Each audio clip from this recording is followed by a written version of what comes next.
There is a secret history of space exploration, a parallel timeline of cosmic ambition that exists only in faded blueprints and the notebooks of brilliant engineers. It is a history not of rockets that flew, but of starships that were imagined, designed in exquisite detail, and then, for a multitude of reasons, were never built. These are the abandoned starship designs, concepts so revolutionary and so far ahead of their time that they could have fundamentally reshaped our place in the cosmos. They are not mere failures or footnotes, they are time capsules of human ingenuity, each one a frozen moment of what might have been, holding profound and often sobering lessons for our spacefaring future. What if the most powerful engine ever conceived wasn't powered by conventional fuel, but by the controlled fury of atomic bombs? What if we had built a vessel designed not for a quick mission, but to carry generations of humans across the light years? These are not just questions from science fiction. They are the serious, calculated proposals that once sat on the desks of the world's top aerospace visionaries. The stories of these ships are stories of audacity meeting reality, of technological promise colliding with political will, budgetary constraints, and sometimes the simple, hard limits of the physics of their day. In this journey, we are going to uncover 23 of these incredible concepts. We will delve deep into the archives to resurrect these forgotten giants, from Cold War-era behemoths conceived in a fever of competition to near-future proposals that pushed the very boundaries of known science. We will explore the brilliant minds behind them, the staggering technological leaps they promised, and the complex, often heartbreaking reasons they were ultimately shelved, left to gather dust while the world moved on. You will discover how a design from the 1960s directly influences a prototype being tested today, and how a concept deemed too radical 50 years ago is now considered a necessary stepping stone for reaching Mars. This is more than a list. It is an archaeological dig into the very soul of our spacefaring ambition, a testament to the fact that our journey to the stars is paved as much with dreams we dared to draft as with the metal we managed to launch. Prepare to be astonished by the sheer scale of these visions and humbled by the legacy they left behind, a legacy that continues to silently guide the engineers and explorers of the present. Our countdown begins with a concept that threw out the rulebook entirely, a vessel that sought to conquer the solar system not with delicate efficiency, but with raw, unstoppable power. Picture a vessel not propelled by conventional rockets, but by detonating atomic bombs behind it, riding the shockwaves through the void of space. This was the core principle of Project Orion, a daring concept studied from the 1950s to the 1960s that promised interplanetary travel on an unprecedented scale.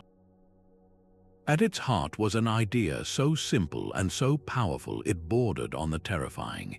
Instead of containing a controlled nuclear reaction inside a complex engine, you would simply throw atomic bombs out the back of the ship and let them detonate. The spacecraft would be equipped with a massive, shock-absorbing pusher plate at its stern, protected by a thick layer of oil that would be sprayed down before each explosion to prevent the nuclear fire from vaporizing the plate itself. With each detonation, the plasma from the bomb would slam into this plate, transferring its immense momentum to the ship and pushing it forward in a series of colossal, rhythmic pulses. You would essentially be surfing a continuous wave of nuclear fire. Pioneered by brilliant minds like the physicist Freeman Dyson, the project was not some fringe fantasy. It was a serious undertaking with detailed engineering studies and scale models tested using conventional explosives. The potential performance was staggering, almost difficult to comprehend even today. an Orion spacecraft could, in theory, reach Saturn in just 7 months, a journey that would take our most advanced chemical or ion propulsion probes years. It could carry payloads of thousands of tons, the equivalent of entire space stations launched in a single flight, making the construction of vast interplanetary arcs and lunar bases not just possible but practical. This was not a delicate probe, it was a celestial battleship, a vessel of immense capability and raw power. Yet, for all its technical promise, Project Orion was ultimately grounded by forces more complex than physics.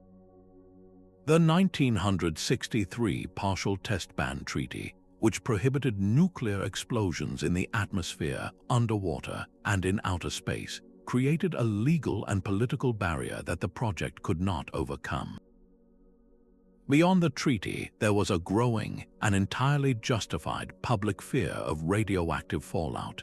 Each launch would have inevitably released some level of contamination into the atmosphere, and the thought of a fleet of such ships regularly lofting nuclear weapons into space was a geopolitical nightmare. The vision of Orion shows us with stark clarity that sometimes the most powerful and effective technological solutions can become politically and ethically untenable. It stands as a monument to an alternate path in space exploration, one defined by sheer scale and power, whose echoes we can still see in modern concepts for rapid transit within our solar system. While Orion relied on the brute force of fission, the next concept on our list turned to a far more elegant and potent power source, the energy of the stars themselves. Imagine a vessel constructed not on Earth but in the void of space, assembled in orbit around Jupiter to begin a half-century voyage to a distant sun. This was the Daedalus interstellar probe, a breathtakingly ambitious study conducted by the British Interplanetary Society in the 1970s. In stark contrast to Orion's explosive pulses, Daedalus was designed for a smooth, continuous acceleration, powered by the controlled fusion of microscopic pellets. Each pellet, a delicate sphere containing a mix of deuterium and helium-3, would be injected into a reaction chamber at a rate of 250 per second. There, they would be struck by powerful electron beams, compressing and heating them to the point of fusion ignition, creating a series of miniature, contained star bursts that would propel the spacecraft forward on a relentless jet of plasma. This two-stage engine system was designed to fire for nearly 4 years, pushing the 50,000-ton vehicle to a staggering 12% of the speed of light. At that velocity, the 50-year journey to its target, Barnard's star nearly 6 light-years away, became a conceivable, if monumental, engineering challenge. The sheer scale of the Daedalus project required solutions to problems we are only beginning to grapple with today. Its fuel alone presented a Herculean task. The design required 50,000 tons of deuterium and helium-3. While deuterium could be extracted from seawater on Earth, helium-3 was a different matter. This rare isotope is scarce on our planet, but theorized to be abundant in the atmosphere of Jupiter. The Daedalus plan involved building massive, automated mining stations that would float in the Jovian clouds, scooping up the gas and processing it for centuries to fuel this single, epic voyage. Even more remarkable was the probe's required intelligence. With a communications delay stretching to years, the spacecraft would need to be entirely autonomous. Its computer brain, a system they envisioned based on redundant, self-repairing circuitry, would have to navigate the interstellar medium, conduct scientific observations, and even perform complex repairs on its own structure and engines using a small onboard factory and a team of sophisticated robots. It was a ship designed to think for itself, a lone ambassador from humanity sailing into the endless night. What makes Daedalus so enduringly influential is not that it was a practical plan for its time, but that it was the first serious attempt to apply rigorous, conservative engineering principles to the dream of interstellar travel. The team behind it deliberately avoided relying on any undiscovered physics or magical new materials. They used only science that was understood in the 1970s, even if the technology to implement it was millennia away. By doing so, they created a tangible blueprint, a reference design that moved starflight from the pages of science fiction into the realm of long-term engineering possibility. They demonstrated conclusively that the fundamental physics did not prohibit a journey to another star.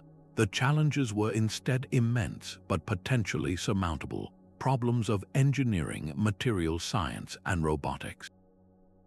This foundational work directly inspires modern initiatives like Breakthrough Starshot and the ongoing research into nuclear fusion propulsion, proving that the legacy of a design is not always measured in metal and flame, but in the ideas it plants in the minds of future generations.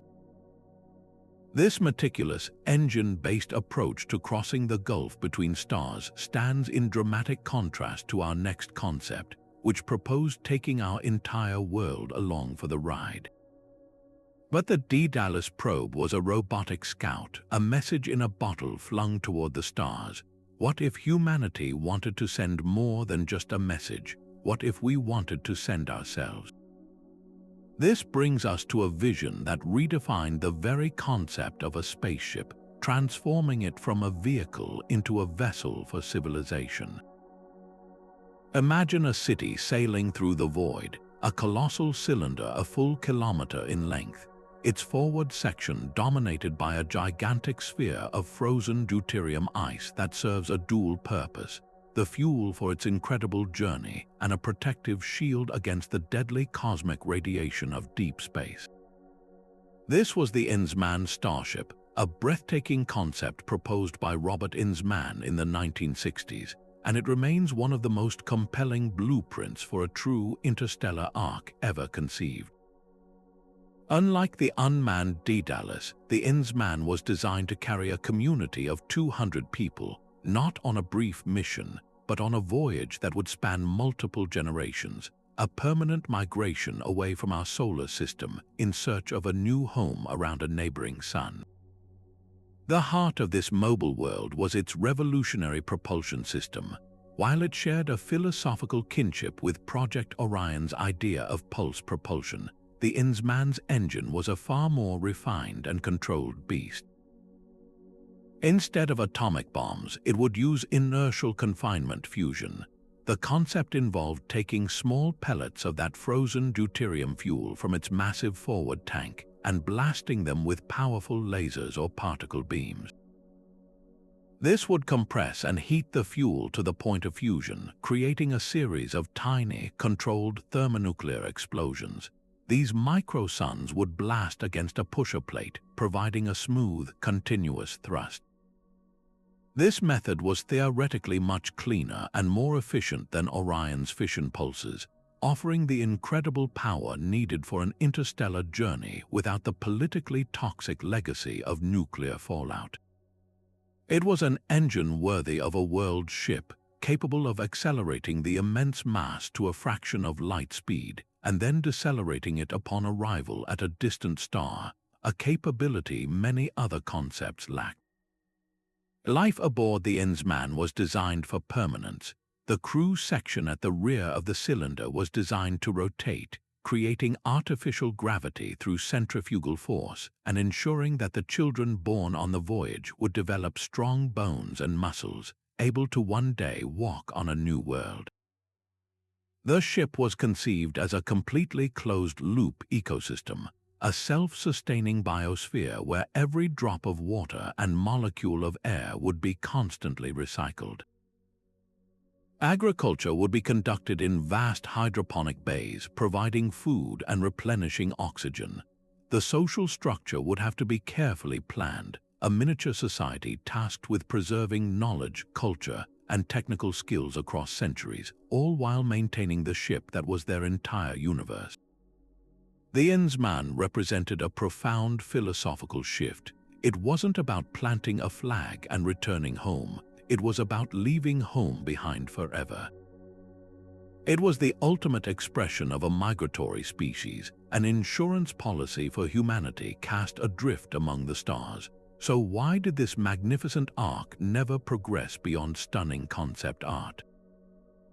The obstacles were not just technological, but logistical and economic on a scale that dwarfs even the largest projects in human history. Constructing a kilometer-long starship is impossible on Earth. It would have to be assembled in space, piece by piece. This would require a level of orbital infrastructure we are only now beginning to contemplate: massive shipyards, fleets of robotic construction drones, and a permanent human presence in orbit to oversee the work. The cost of launching the materials alone, even with advanced, fully reusable rockets, would be astronomical, potentially consuming the entire gross domestic product of multiple nations for decades. Furthermore, the social challenge of committing hundreds of people to a one-way journey with their distant descendants being the only ones to see its conclusion presents a profound psychological and ethical hurdle. The Inz-Man Starship was a concept born from the optimistic, forward-looking spirit of the early space age, a time when it seemed humanity's expansion into the cosmos was inevitable. Its abandonment is a reminder that our reach for now still exceeds our grasp, but its enduring image continues to inspire the dream that one day we might build such arcs and set sail for the constellations. But the Inz-Man Starship, for all its grandeur, was a vessel designed for a singular, epic voyage. What if, instead of building a ship to carry us to a new world, we chose to build new worlds ourselves, permanent homes placed in the stable gravitational harbors of our own solar system? This brings us to a design philosophy that reimagines the very purpose of spaceflight, shifting from exploration to colonization. While not a starship in the conventional sense of a vehicle moving between stars, the O'Neill cylinder concepts, and specifically the later, more refined Kalpana 1 design, represent a critical piece of the interstellar puzzle. These were envisioned as massive, rotating space habitats, and in a profound theoretical extension, they could themselves become the ultimate generation ships, not just carrying a community, but carrying an entire, stable ecosystem on a journey lasting millennia. Proposed by the visionary physicist Gerard K. O'Neill in the 1970s, these structures tackled the most fundamental problem of long-term life in space: the human body's need for gravity. Their elegant solution was to use centrifugal force, spinning the entire colony to create an outward pull that would mimic Earth's gravity along the inner surface of the cylinder's rim. Picture living inside a vast, hollow tube, so large that its curvature is barely perceptible. You stand on the inside of the shell, with the ground curving up on either side of you until it meets overhead, a complete world wrapped around itself. Through enormous, alternating windows, sunlight is reflected into the interior, creating a cycle of day and night. The air smells of soil and growing things because this is not a sterile metal environment, it is a landscape. The Kalpana 1 variant, named in honor of astronaut Kalpana Chawla, was a more compact and efficient design intended to house a population of several thousand people. Its interior would not be a simple corridor, but a carefully engineered valley complete with rivers, forests, and farmland, all contained within a rotating structure less than a kilometer in diameter. The atmosphere would be contained by the hull itself, and a complex, closed-loop life support system would continuously recycle every drop of water and every molecule of air, creating a truly sustainable, self-contained biosphere. This was the vision, not a cramped spaceship but a spacious, verdant home where people could live, work, and raise families with a quality of life that would rival or even surpass that on Earth. The audacious plan for constructing these cosmic arcs was as revolutionary as the designs themselves. O'Neill and his students realized that launching such immense structures from Earth's deep gravity well was economically impossible. Instead, they proposed building them in space using materials that were already floating, readily available, and did not need to be painfully lifted from our planet. The most promising locations were the Lagrange points, those stable gravitational parking spots in the Earth-Moon system where the pull of our planet and the Moon balance each other, allowing an object to remain in a fixed position with minimal effort. Here, massive construction facilities would be established. The primary building material would not be steel from Earth, but raw lunar soil and metal-rich asteroids. The Moon's weaker gravity would make launching bulk materials into space far cheaper, and automated processing plants could smelt asteroids into pure metals and glass. This vision of using extraterrestrial resources, a concept known as in situ resource utilization, was decades ahead of its time and is only now becoming a central tenet of modern space agency planning for a return to the Moon and missions to Mars. So why don't we see the skeleton of a Kalpana 1 taking shape at a Lagrange point today? The abandonment of this concept is one of the most poignant stories in our list because it wasn't due to a failure of physics or engineering. The fundamental principles were sound, and the technical challenges, while immense, were not considered insurmountable even with the technology of the 1970s. The dream died for a much more mundane yet powerful reason: a catastrophic loss of political and economic will. The heady days of the Apollo program, when humanity first set foot on another world, created a widespread belief that this was the beginning of an endless expansion into the cosmos. But as the program ended, public interest waned and government budgets were slashed. The immense upfront cost of building the space-based infrastructure needed to construct even a single O'Neill cylinder was deemed prohibitive. The vision required a long-term, multi-generational commitment that the political cycles of the 1970s and 80s were utterly incapable of sustaining. The dream of space colonies faded from public consciousness, relegated to the pages of science fiction and the hopeful blueprints of a future that chose a different, more incremental path.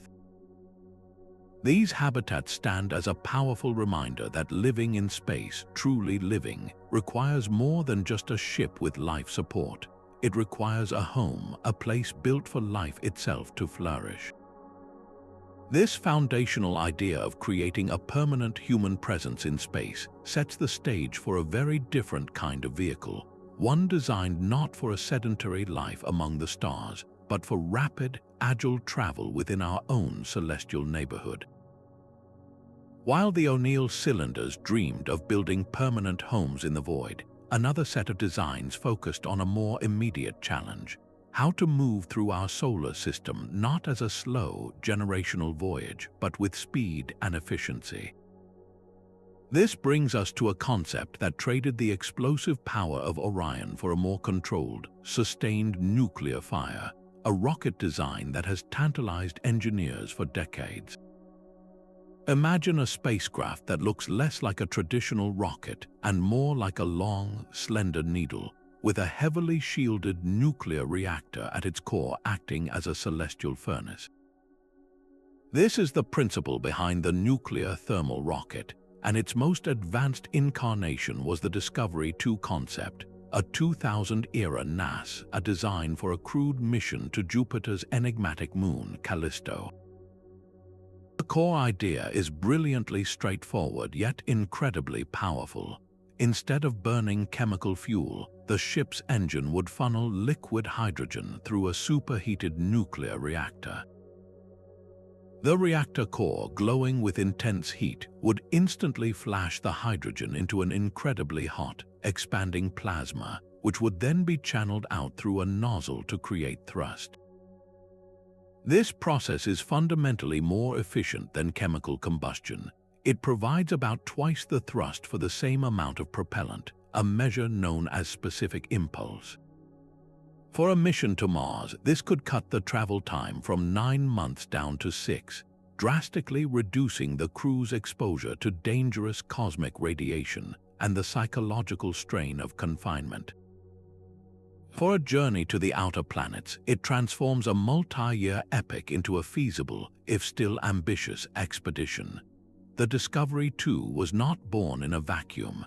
It was the direct descendant of a remarkably successful real-world program from the Cold War era known as NERVA, which stood for Nuclear Engine for Rocket Vehicle Application. Throughout the 1960s and early 70s, American scientists and engineers built and ground-tested over 20 different nuclear rocket engines. They weren't just paper concepts. These were functioning prototypes that were fired up in remote desert facilities, demonstrating the technology's viability and immense potential. The NERVA engines proved they could run for extended periods, withstand phenomenal temperatures, and be throttled up and down, just like a conventional rocket engine. By the end of the program, they had a design that was considered flight-ready, a fully engineered nuclear engine just waiting for a mission. It was envisioned as the perfect propulsion system for a crewed mission to Mars, a goal that seemed within reach in the post-Apollo momentum. The technical foundation was solid, proven, and incredibly promising. What made the Discovery 2 concept so special, however, was how it evolved this proven technology for the demands of a 21st century deep space mission. Its key innovation was a dual-mode reactor. In propulsion mode, it would function as a classic nuclear thermal rocket, heating hydrogen for thrust. But once the engine was shut down and the ship was coasting, the reactor could be switched to a much lower power setting to generate electricity. This one system solved two of the biggest problems for crewed deep space travel: high-speed propulsion and abundant electrical power. A mission to Callisto would be far beyond the reach of practical solar panels. As sunlight, there is only a 25th as strong as it is at Earth.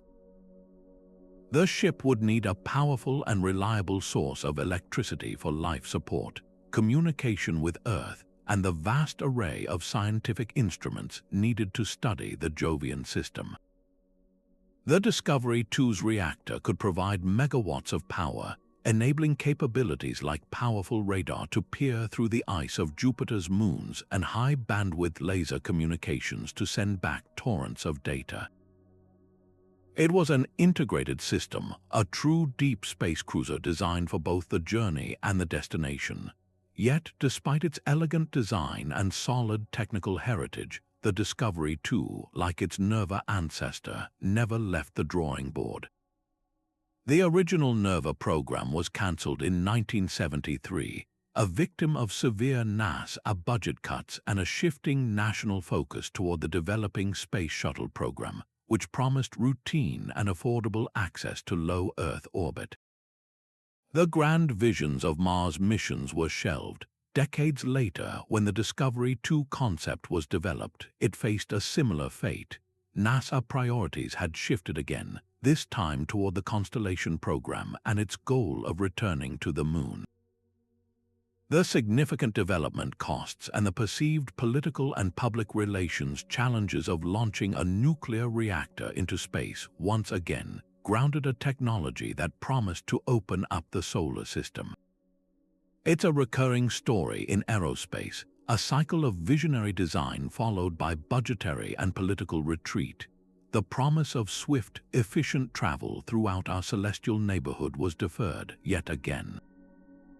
But the embers of this technology were never fully extinguished. The knowledge from NERVA and studies like Discovery 2 have been carefully preserved, and today we are witnessing a full-blown renaissance in nuclear thermal propulsion. Several companies and NASA itself are now actively developing new nuclear thermal rocket engines, with plans for in-space testing within the next few years. The dream of rapidly sailing the sea of space between the planets, a dream so clearly embodied by the sleek, efficient form of the Discovery 2, is finally heating up once more. From the contained power of nuclear fission, we now turn to a method of propulsion that is its complete opposite, trading the fury of a contained star for the gentlest of pushes from starlight itself. This is the principle of the solar sail, and its most ambitious near failure was the Sunjama project. Think of a spacecraft that has no roaring engines, no complex plumbing for toxic fuels, and no fiery exhaust. Instead, its engine is a vast, shimmering sheet, thinner than a human hair and as large as a basketball court, designed to catch the wind. But in the vacuum of space, there is no air. This vessel sails on the wind of light. Photons, the fundamental particles of light, may have no mass, but they carry momentum, and when they bounce off a reflective surface, they impart a tiny, tiny push. It is an effect imperceptible on Earth, but in the frictionless environment of space, where there is nothing to slow you down, that gentle, unending pressure from the sun accumulates. Day after day, week after week, a solar sail can continuously accelerate, never needing to refuel, eventually reaching speeds that could outpace the fastest conventional rockets on long journeys. The Sunjama mission, named for a solar sailing race in an Arthur C. Clarke story, was poised to be a landmark demonstration of this technology.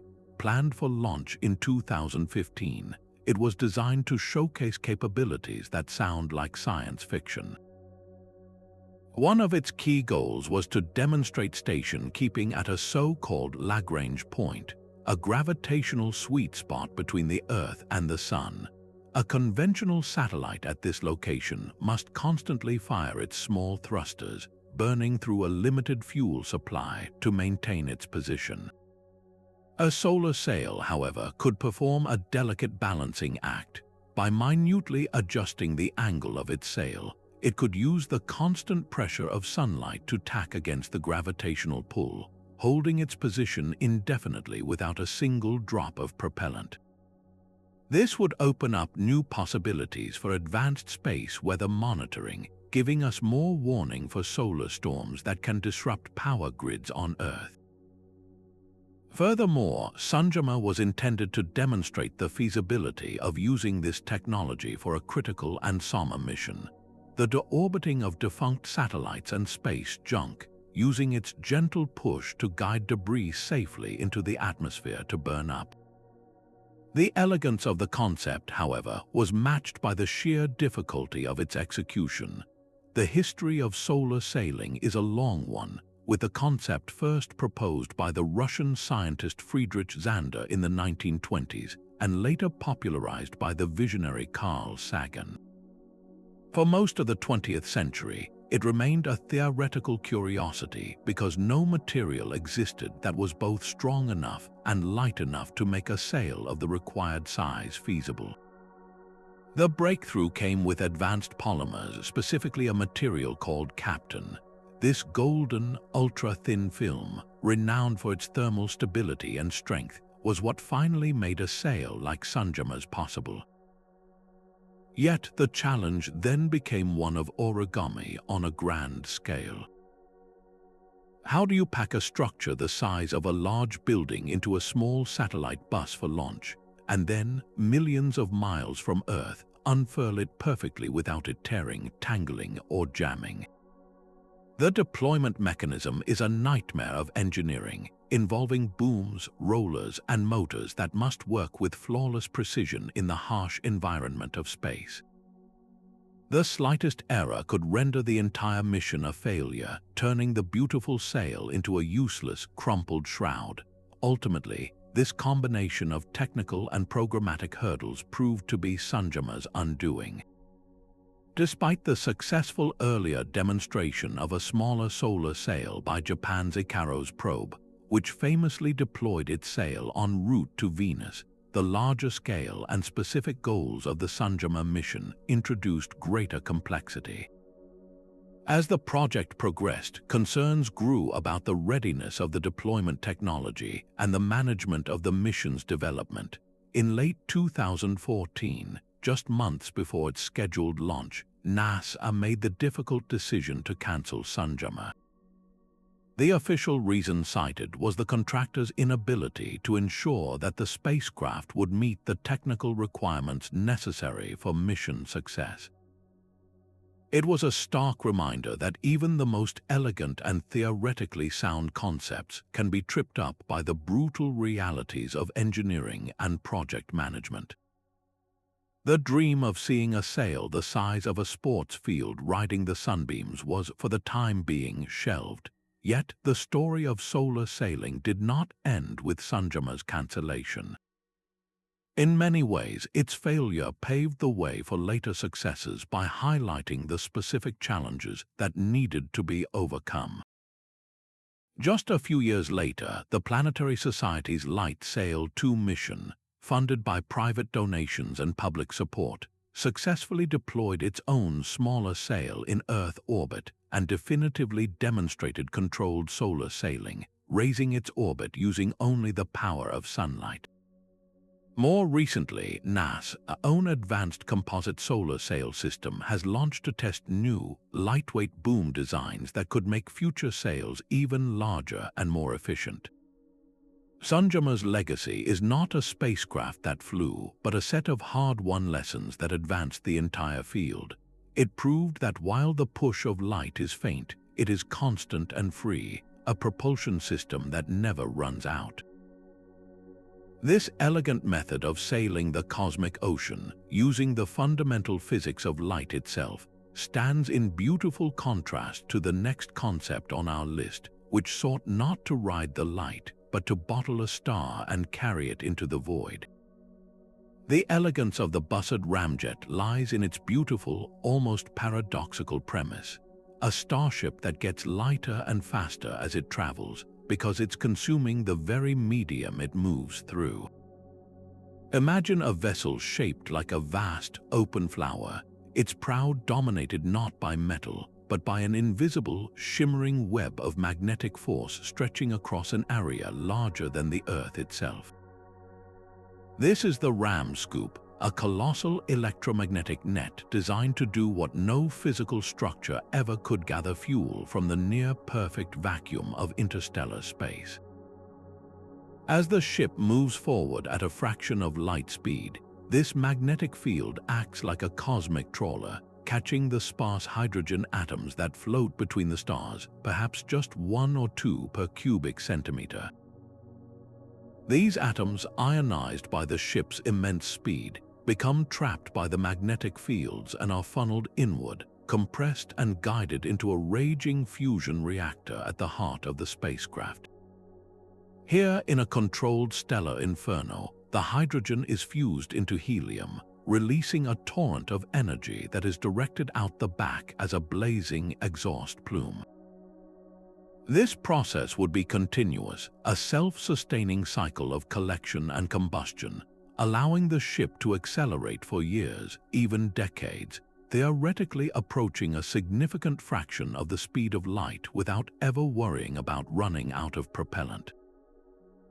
It was the ultimate dream of a free-flying spacecraft, an engine that turned the emptiness of space itself into its fuel tank.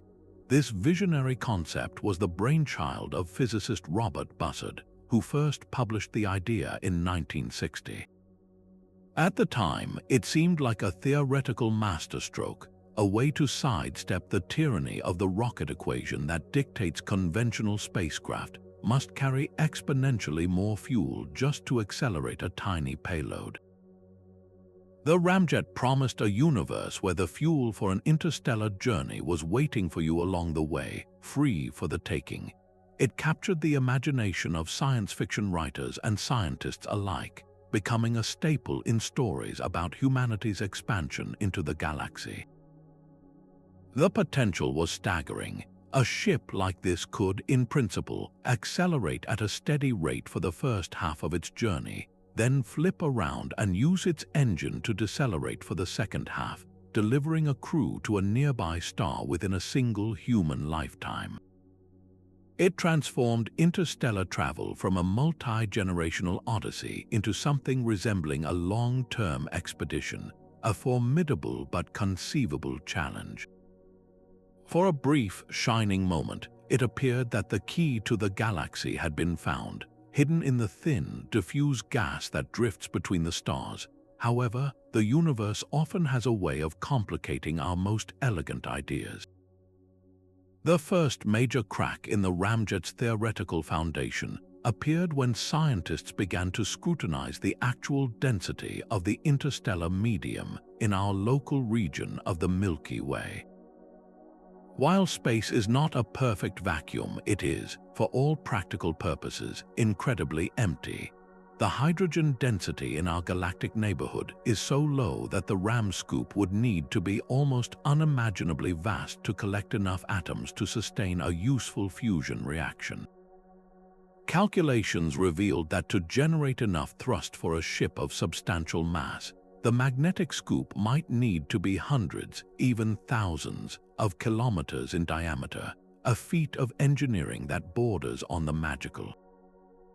Generating and maintaining a stable magnetic field of that scale, with the precise configuration needed to effectively funnel particles, is far beyond any technology we can conceive of today, and may well violate fundamental principles of physics and energy conservation. But an even more insidious problem lay in wait, one related to the very motion of the spacecraft. As the Ramjet plows through space at high velocity, it isn't just passively collecting hydrogen, it's slamming into it. Each individual hydrogen atom, though minuscule, carries kinetic energy by virtue of the ship's immense speed. This creates a form of drag, a resistance that acts directly against the ship's forward motion. In the dense atmosphere of Earth, this is how air resistance works, and it's a force that rockets must overcome. In the interstellar medium, the effect is infinitesimally small at first, but as the ship approaches relativistic speeds, a significant fraction of light speed, this drag force grows exponentially. The energy needed to push through this accumulating interstellar hydrogen and compress it for fusion begins to outweigh the energy produced by the fusion reaction itself. The engine, designed to be a perfect, self-sustaining system, instead becomes a net energy loss. It's like trying to power a car by scooping up leaves from the road as you drive. At low speeds, you might gather a few, but at high speeds, the wind resistance alone would consume more energy than you could ever recover from burning the leaves.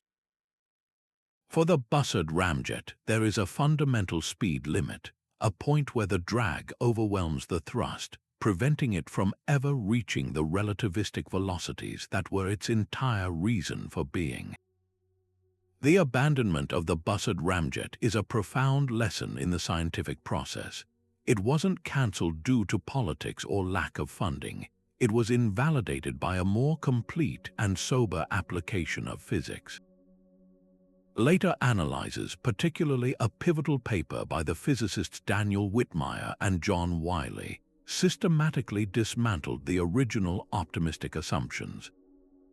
They showed that for the Ramjet to work as intended, it would need to operate in a region of space with a hydrogen density thousands of times greater than what exists around our solar system.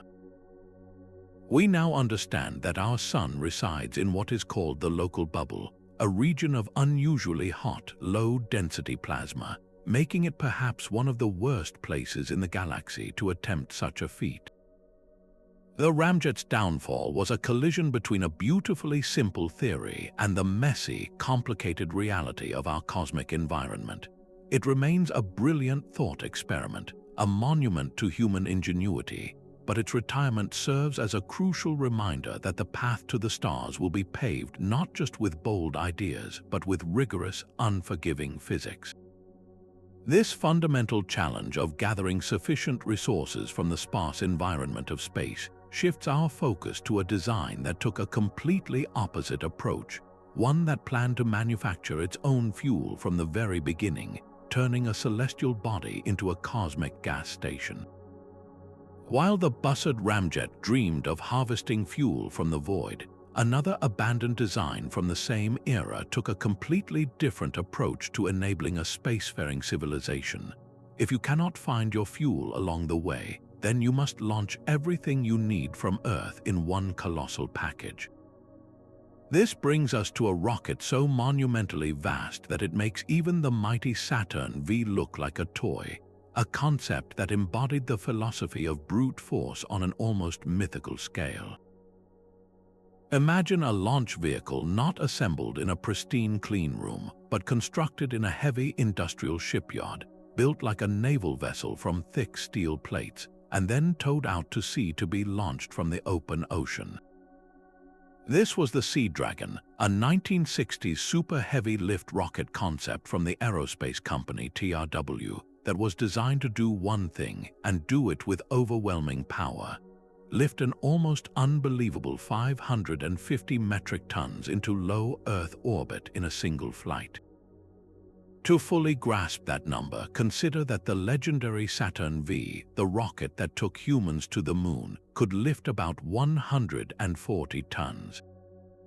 The Space Shuttle system managed around 27 tons. The Sea Dragon was designed to lift more than the Saturn V and the Space Shuttle combined all at once. Its purpose was not for delicate scientific probes, but for the massive infrastructure of a permanent human presence in space. The girders for giant space stations, the modules for lunar bases, and the pre-assembled components of the very interplanetary ships we have been discussing. It was the key that would unlock the door to the solar system by making access to space cheap through sheer, overwhelming size. The engineering philosophy behind the Sea Dragon was as radical as its proportions. In an era where rocketry was increasingly defined by complexity and precision, the Sea Dragon's designers embraced a kind of beautiful, brutalist simplicity. It was to be a two-stage, ballistically launched vehicle, meaning it would rise from the water in a simple, powerful arc, much like an intercontinental ballistic missile, but on a scale that defied imagination. The first stage engine was a single, enormous pressure-fed design. Instead of relying on intricate and expensive turbopumps to force propellant into the combustion chamber, the Sea Dragon would use the pressure of inert helium gas to push the kerosene and liquid oxygen into the engine. This made the engine far simpler, more reliable, and dramatically cheaper to build, trading high-performance efficiency for rugged, brute force power. The rocket itself would be built from maraging steel, the same material used for missile casings, which was strong, relatively inexpensive, and could be welded using standard shipyard techniques. The most audacious part of the launch procedure involved floating the completed rocket horizontally in the ocean, much like a massive buoy. It would then be partially filled with water to ballast it and stabilize it in the water. At launch, the water would be pumped out, the rocket would right itself to a vertical position, and then its colossal engine would ignite, boiling the ocean around it as it began its ascent. This entire process eliminated the need for colossal launch gantries and the associated real estate, turning the entire ocean into its launch platform.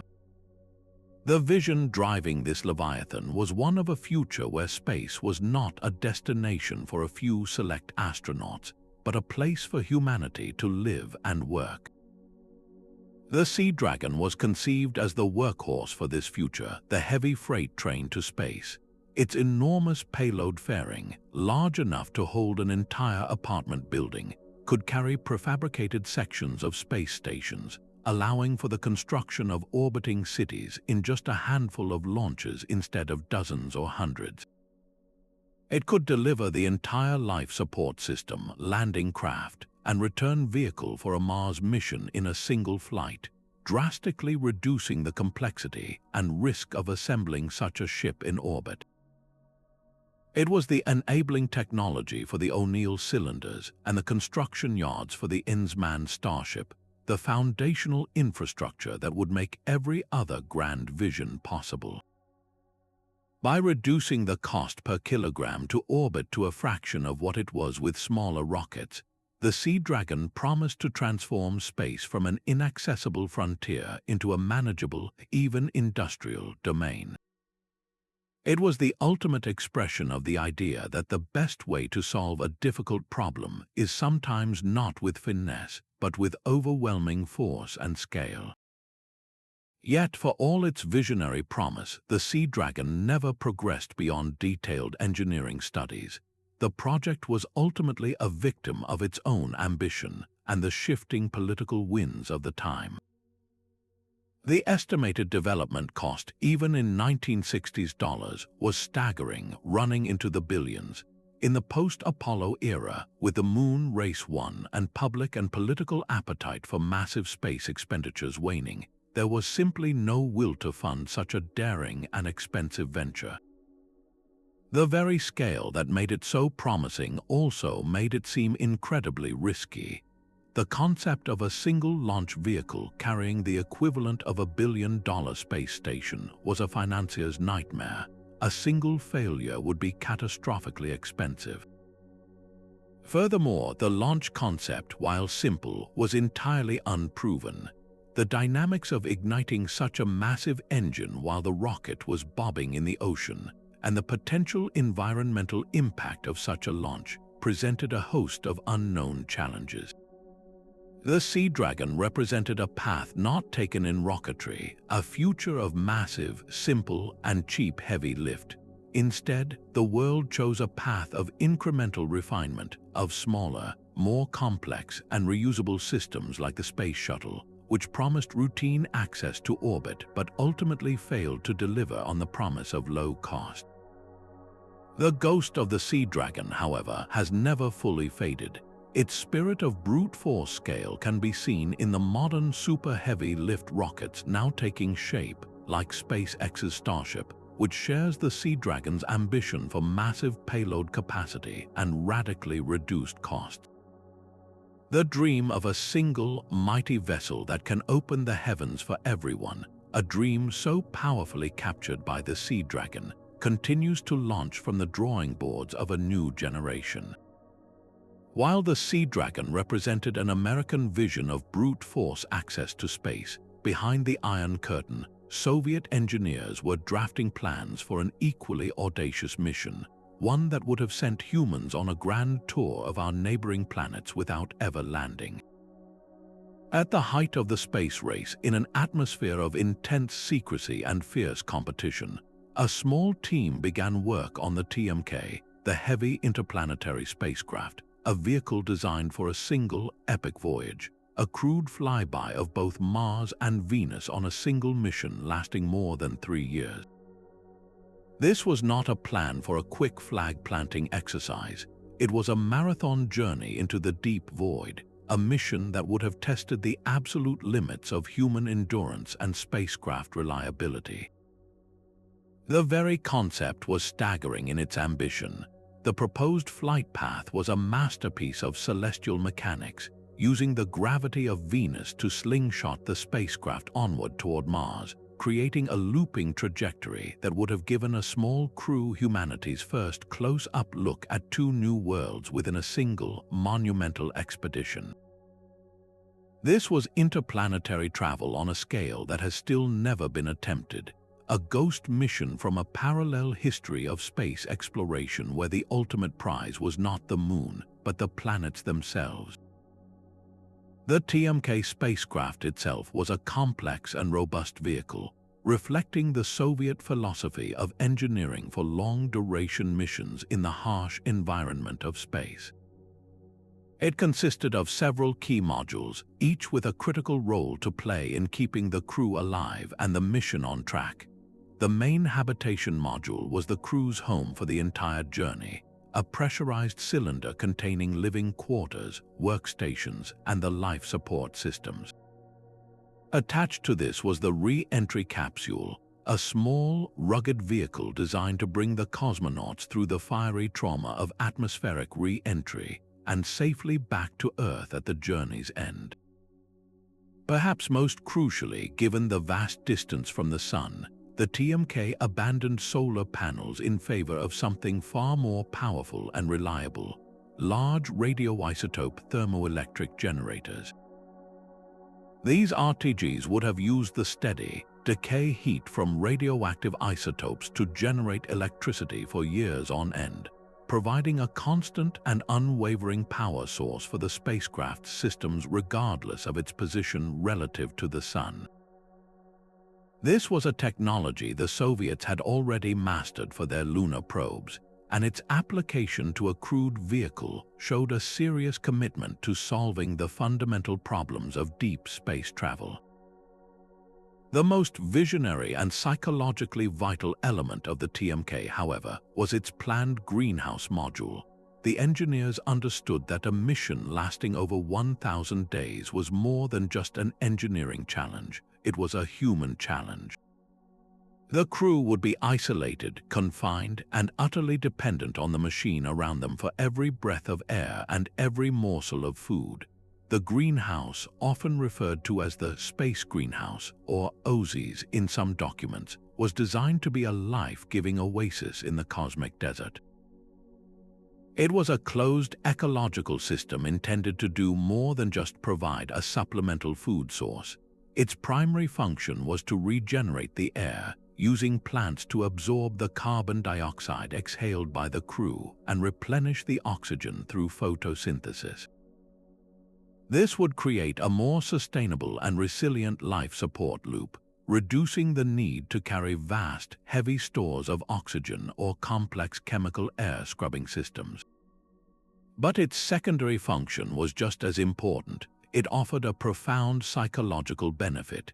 Tending to living plants, watching something grow and flourish, would have provided a crucial connection to Earth, a tiny piece of a living world in the sterile, metallic environment of the spacecraft. It was an early recognition of the importance of biophilia for crew mental health on long-duration missions, a concept that is central to modern plans for Martian bases. Despite the brilliance of its design and the sheer daring of its mission profile, the TMK project never progressed beyond detailed blueprints and engineering studies. Its fate was sealed by the shifting priorities and internal struggles of the Soviet space program in the 1960s. As the American Apollo program gained momentum, the Soviet leadership became increasingly focused on beating the United States to the moon. This meant that all resources, talent, and funding were funneled into their own lunar landing program, which was centered around the colossal N-1 rocket. The TMK, as a long-range planetary mission, was seen as a secondary goal, a project for the future once the more immediate and politically crucial lunar race was won. The bitter irony is that the N-1 rocket failed catastrophically in all 4 of its launch attempts, dooming the Soviet lunar ambitions and creating a crisis in their space program. In the aftermath of these failures, there was no political will or financial capacity to resurrect the TMK.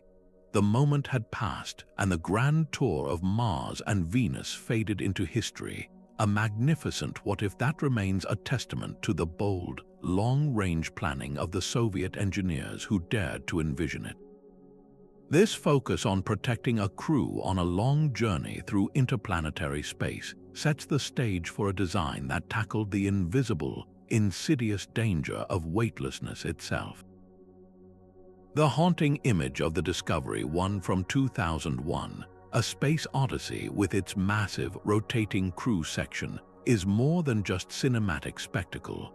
It represents a fundamental and unresolved challenge in human spaceflight.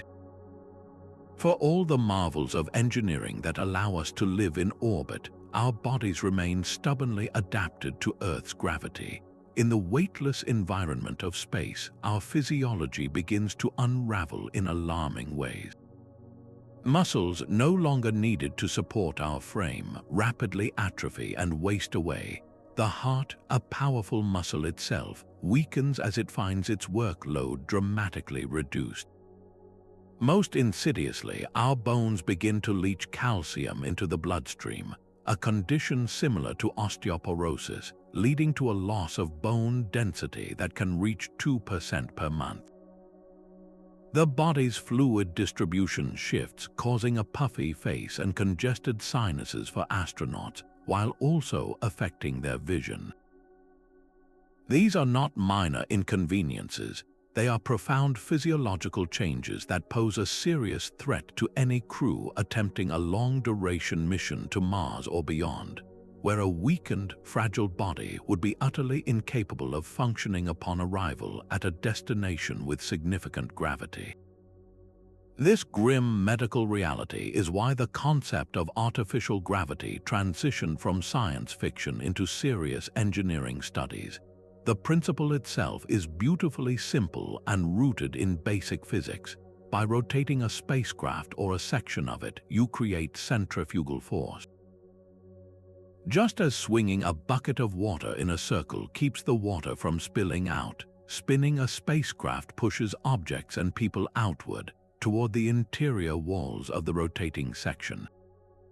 This outward push can perfectly mimic the feeling of gravity, providing the constant directional force that our bodies so desperately need to stay healthy.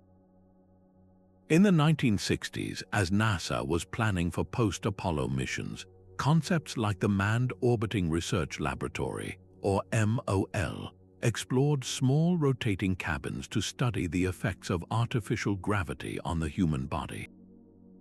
These were not vast, wheel-shaped stations, but more modest experiments designed to validate the concept and gather crucial data on how much rotation and what level of gravity would be sufficient to maintain crew health. The goal was to create a ship where astronauts could live and work in a shirt-sleeve environment, walking on the floor, drinking from a cup without the liquid floating away, and sleeping in a normal bed, all while their vessels sailed through the microgravity of space. Yet, for all the elegance of the principle, the engineering required to bring it to life is formidably complex. The primary challenge is not the spin itself, but the side effects of that spin. A small radius centrifuge, like a compact rotating module, creates a significant difference in gravitational force between an astronaut's head and their feet. This gravity gradient can cause disorientation, nausea, and vertigo, making it difficult to move and function. To create a comfortable, one-gravity environment that feels uniform throughout the body, you need a very large radius of rotation, a massive wheel, or a long tether connecting two sections of the spacecraft. Building and launching such large, rotating structures presents an immense challenge in terms of mass, cost, and mechanical reliability. The mechanisms for initiating and stopping the rotation, the bearings that allow the sections to spin smoothly, and the seals for transferring power, data, and fluids between the rotating and stationary parts all represent single points of failure. A jammed bearing or a severed tether on a multi-year mission to Mars could be catastrophic, leaving the crew with a crippled vessel and no way to repair it. The mass penalty for all this machinery is enormous, stealing precious weight from other critical systems like radiation shielding, propellant, and scientific payloads. Ultimately, the reason artificial gravity was abandoned for operational spacecraft like the Space Shuttle and the International Space Station came down to a simple, pragmatic calculation of risk versus reward. For missions in low Earth orbit, which typically last only months, the debilitating effects of microgravity, while serious, were deemed manageable. Astronauts could combat the worst of the muscle and bone loss through a rigorous, daily regimen of exercise, strapped into treadmills and resistance machines for 2 hours or more each day. This approach, while not perfect, was a known quantity. It was a solution that traded mechanical complexity for human discipline. the engineering risk of a complex, rotating spacecraft was seen as far greater than the medical risk of a well-exercised crew on a 6-month mission. Without the clear, immediate driver of a multi-year interplanetary voyage, there was no compelling mission that forced the development of artificial gravity systems. They remained a technology for the future, a problem to be solved when we were truly ready to leave Earth's orbit for good. Consequently, we have now spent decades learning how to survive in weightlessness, rather than learning how to take our gravity with us. The legacy of this decision is a human spaceflight program that is, in a way, constrained by its own success. We have become masters of microgravity, but at the cost of deepening our physiological dependence on it for short-term missions. The abandonment of artificial gravity research created a technological gap that we are only now beginning to seriously address again, as the goal of sending humans to Mars comes back into focus. Modern concepts for Mars transfer vehicles once again feature rotating habitats and long tethers, acknowledging that exercise alone may not be enough to keep a crew healthy for a 3-year mission.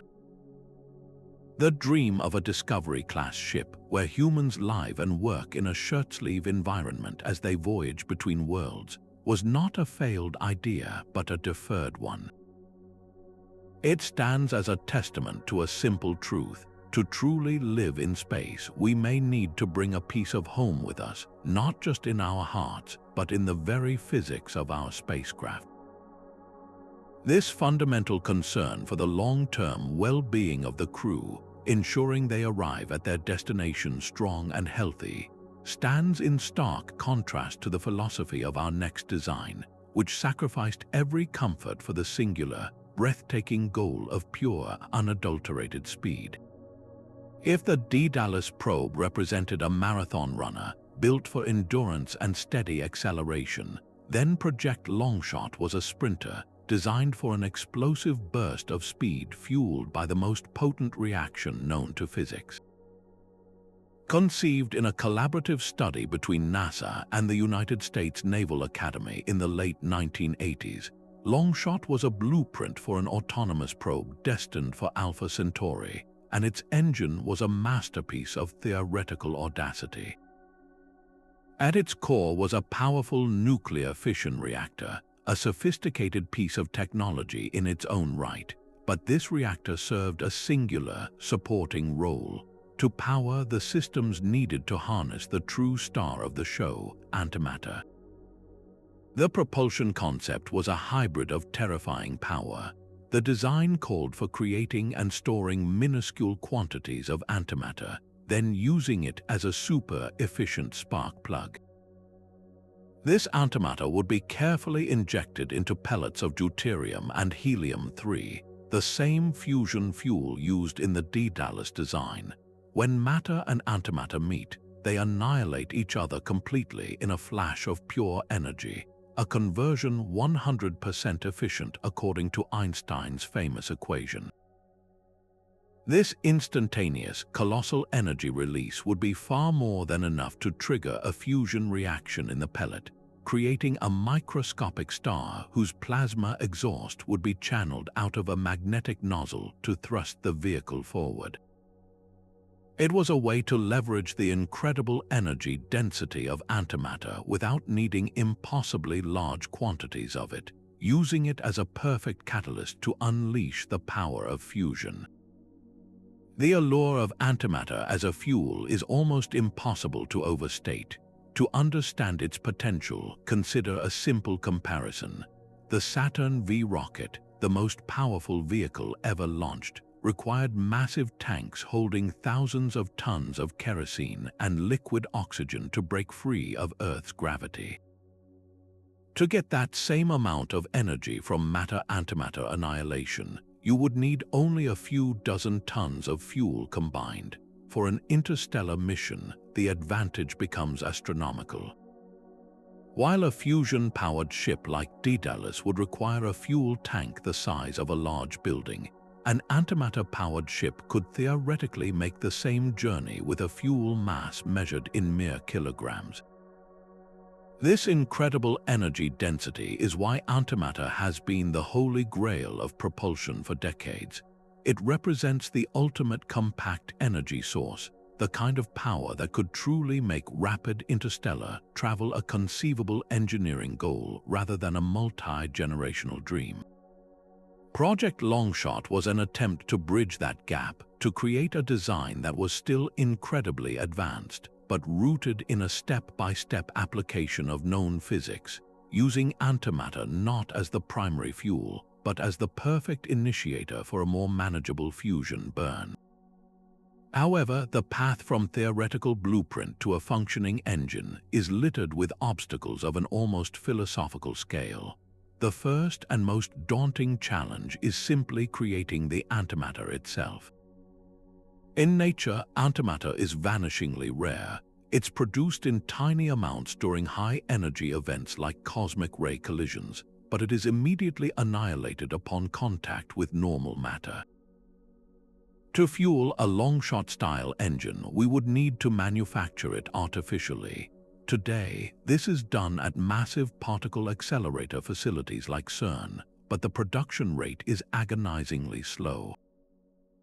With our current technology, it would take thousands of years of continuous operation at CERN to produce a single gram of antimatter.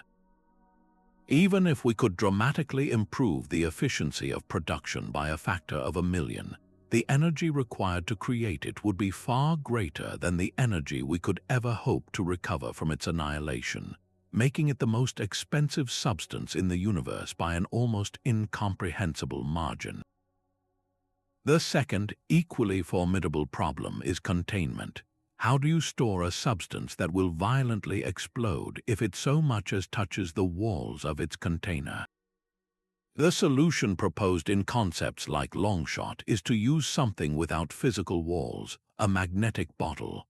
By creating intricate, powerful magnetic fields, you can theoretically levitate individual atoms of antimatter, such as anti-hydrogen, in a perfect vacuum, suspending them in the center of a trap where they never contact normal matter. This sounds like science fiction, but it has actually been done. Scientists have successfully confined small numbers of anti-hydrogen atoms for extended periods. The leap from confining a few dozen atoms for minutes to confining the trillions of atoms needed for a space mission for years or decades is a chasm of engineering we have no idea how to cross. Any failure of the magnetic containment system, any power fluctuation or microscopic fault, would result in the antimatter fuel coming into contact with the container, triggering a catastrophic release of energy that would vaporize the entire spacecraft in an instant.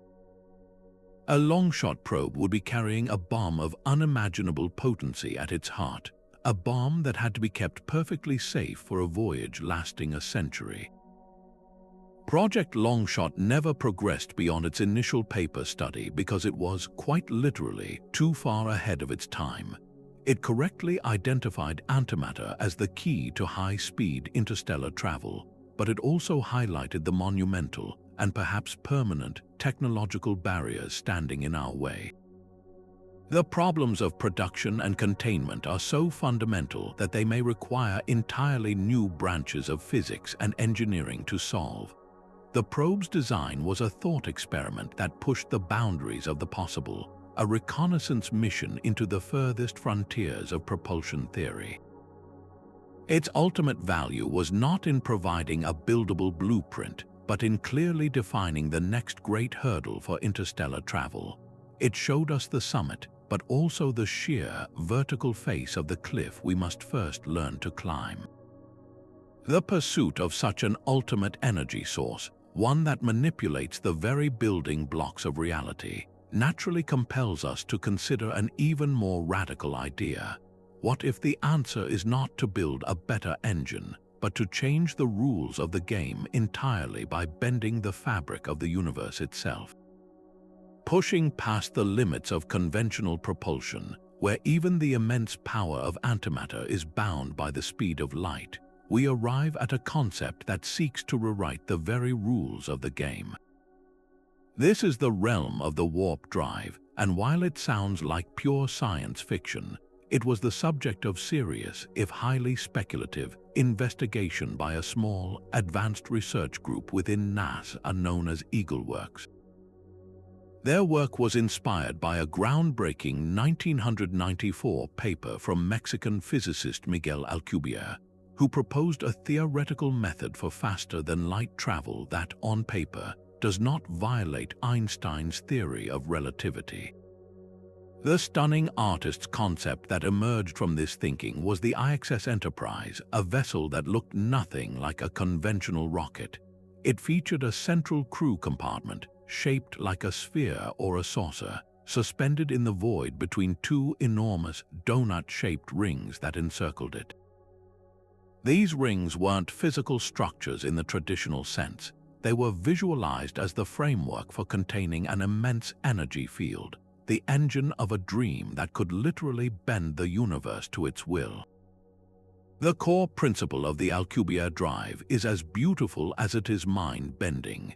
According to Einstein's general relativity, spacetime is not a static stage but a dynamic fabric that can be warped and curved by mass and energy. A warp drive takes this idea and runs with it. Instead of trying to propel a ship through space, which is limited by the speed of light, the drive would manipulate the spacetime around the ship itself. The theoretical mechanism involves creating a bubble of flat, normal spacetime around the vessel. In front of this bubble, the drive would contract spacetime, pulling the destination closer. Behind the bubble, it would expand spacetime, pushing the point of origin further away. The ship inside this warp bubble would simply sit still within its local pocket of spacetime, experiencing no acceleration forces, while the fabric of the universe itself moved around it at speeds that could, in theory, exceed the speed of light. It would be like a surfer riding a wave. The surfer isn't moving through the water itself with great effort, but is carried forward by the wave's motion. The ship would, in effect, be surfing a wave of distorted spacetime. For a brief, exhilarating period, this concept transformed from a purely mathematical curiosity into a legitimate, if fringe, area of research. The EagleWorks laboratory, led by scientist Harold "Sonny" White, began conducting tabletop experiments to see if they could detect microscopic signatures of this spacetime warping effect. They built an instrument called a White-Jude warp field interferometer, which used lasers to try and measure infinitesimal distortions in the path of light, hoping for a hint that their models had some connection to physical reality.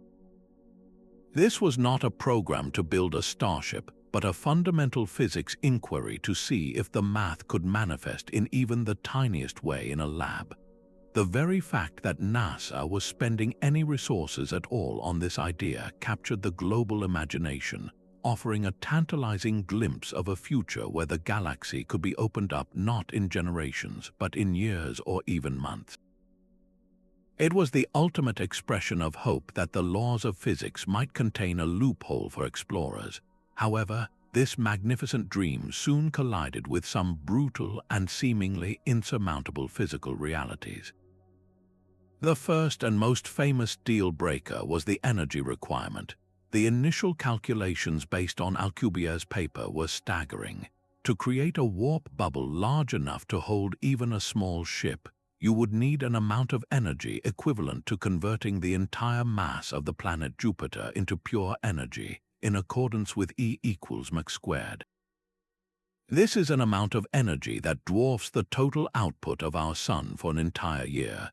Later refinements by researchers, including Harold White himself, suggested that by changing the geometry of the warp bubble, making it thicker and more of a ring, the energy requirement could be drastically reduced, perhaps to something like the mass energy of the Voyager 1 spacecraft. While that sounds more manageable, it's still an amount of energy we have no conceivable way of generating or controlling. The fuel for such an engine would be a form of exotic matter with negative energy density, a substance that, if it exists at all, is only theorized to appear in quantum-scale effects for infinitesimal moments. We have no idea how to produce it in macroscopic quantities, or even if it's possible. More recent and equally devastating analyses have revealed other terrifying problems lurking within the math. Scientists like Dr. Jose Notario have pointed out that the warp bubble would likely accumulate high-energy particles as it travels, sweeping up everything in its path from the interstellar medium. When the ship eventually decelerates and the warp bubble collapses, this collected material would be released in a devastating blast of radiation and high-energy particles, annihilating not only the destination star system but potentially anything in its forward path. The ship would essentially be building up a cosmic tsunami ahead of it, which it would then unleash upon arrival. Furthermore, there are deep philosophical concerns about causality, the relationship between cause and effect.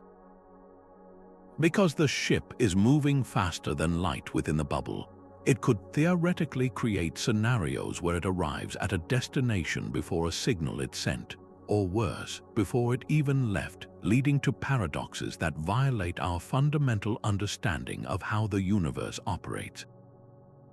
The warp drive, in its current theoretical form, appears to be not just an engineering challenge, but a physical and logical impossibility. Consequently, the IXS Enterprise concept was abandoned as a practical engineering project. The EagleWorks team continues its fundamental research into advanced propulsion, but the dream of building a working warp drive has receded back into the far future, a ghost haunting the equations of theoretical physicists. Its abandonment is a different kind of lesson from the others on our list. It wasn't cancelled due to politics or cost overruns, but because the universe itself seems to have written a set of rules that expressly forbid this kind of shortcut. The IXS Enterprise represents the absolute frontier of propulsion theory, a magnificent castle in the air built on a foundation of beautiful but potentially unbuildable mathematics. It is a dream that remains for now and perhaps forever, just beyond our grasp, a poignant reminder that some doors in the cosmos may be locked from the other side. This foray into the theoretical sublime, where we tried to bend the universe to our will, now brings us back to a much more practical, yet equally ambitious concept, one that sought not to warp space, but to build a permanent physical bridge to it. After grappling with propulsion systems that push the very boundaries of known physics, we come to a concept that is, in its own way, even more revolutionary, because it isn't about building a better ship, it's about eliminating the single most difficult part of the journey altogether. Picture a ribbon, a thread of pure crystal, stretching upward from the surface of our planet, rising through the clouds, punching through the upper atmosphere, and continuing into the blackness of space, reaching all the way to a point 36,000 kilometers overhead, and then extending another 50,000 kilometers beyond that, all while remaining perfectly taut and anchored. This is the space elevator, a concept that transforms the epic, explosive struggle of a rocket launch into something as serene and efficient as riding an elevator to a very high floor. The principle is one of elegant balance. Just as a ball on a string can be swung around your head, the entire length of the elevator's tether is kept upright by centrifugal force, with the counterweight at the far end perpetually trying to fly off into space, pulling the cable tight against the anchor on Earth.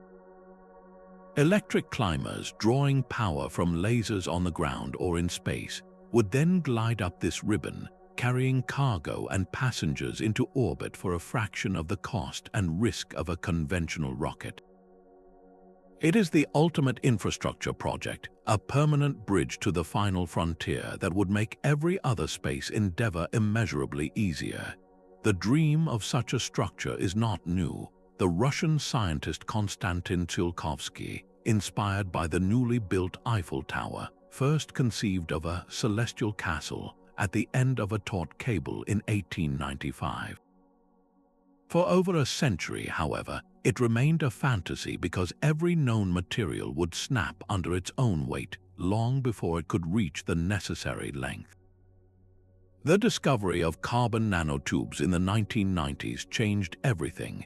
These microscopic cylinders of carbon atoms, arranged in a hexagonal lattice, possess a theoretical tensile strength hundreds of times greater than that of steel, while being incredibly lightweight.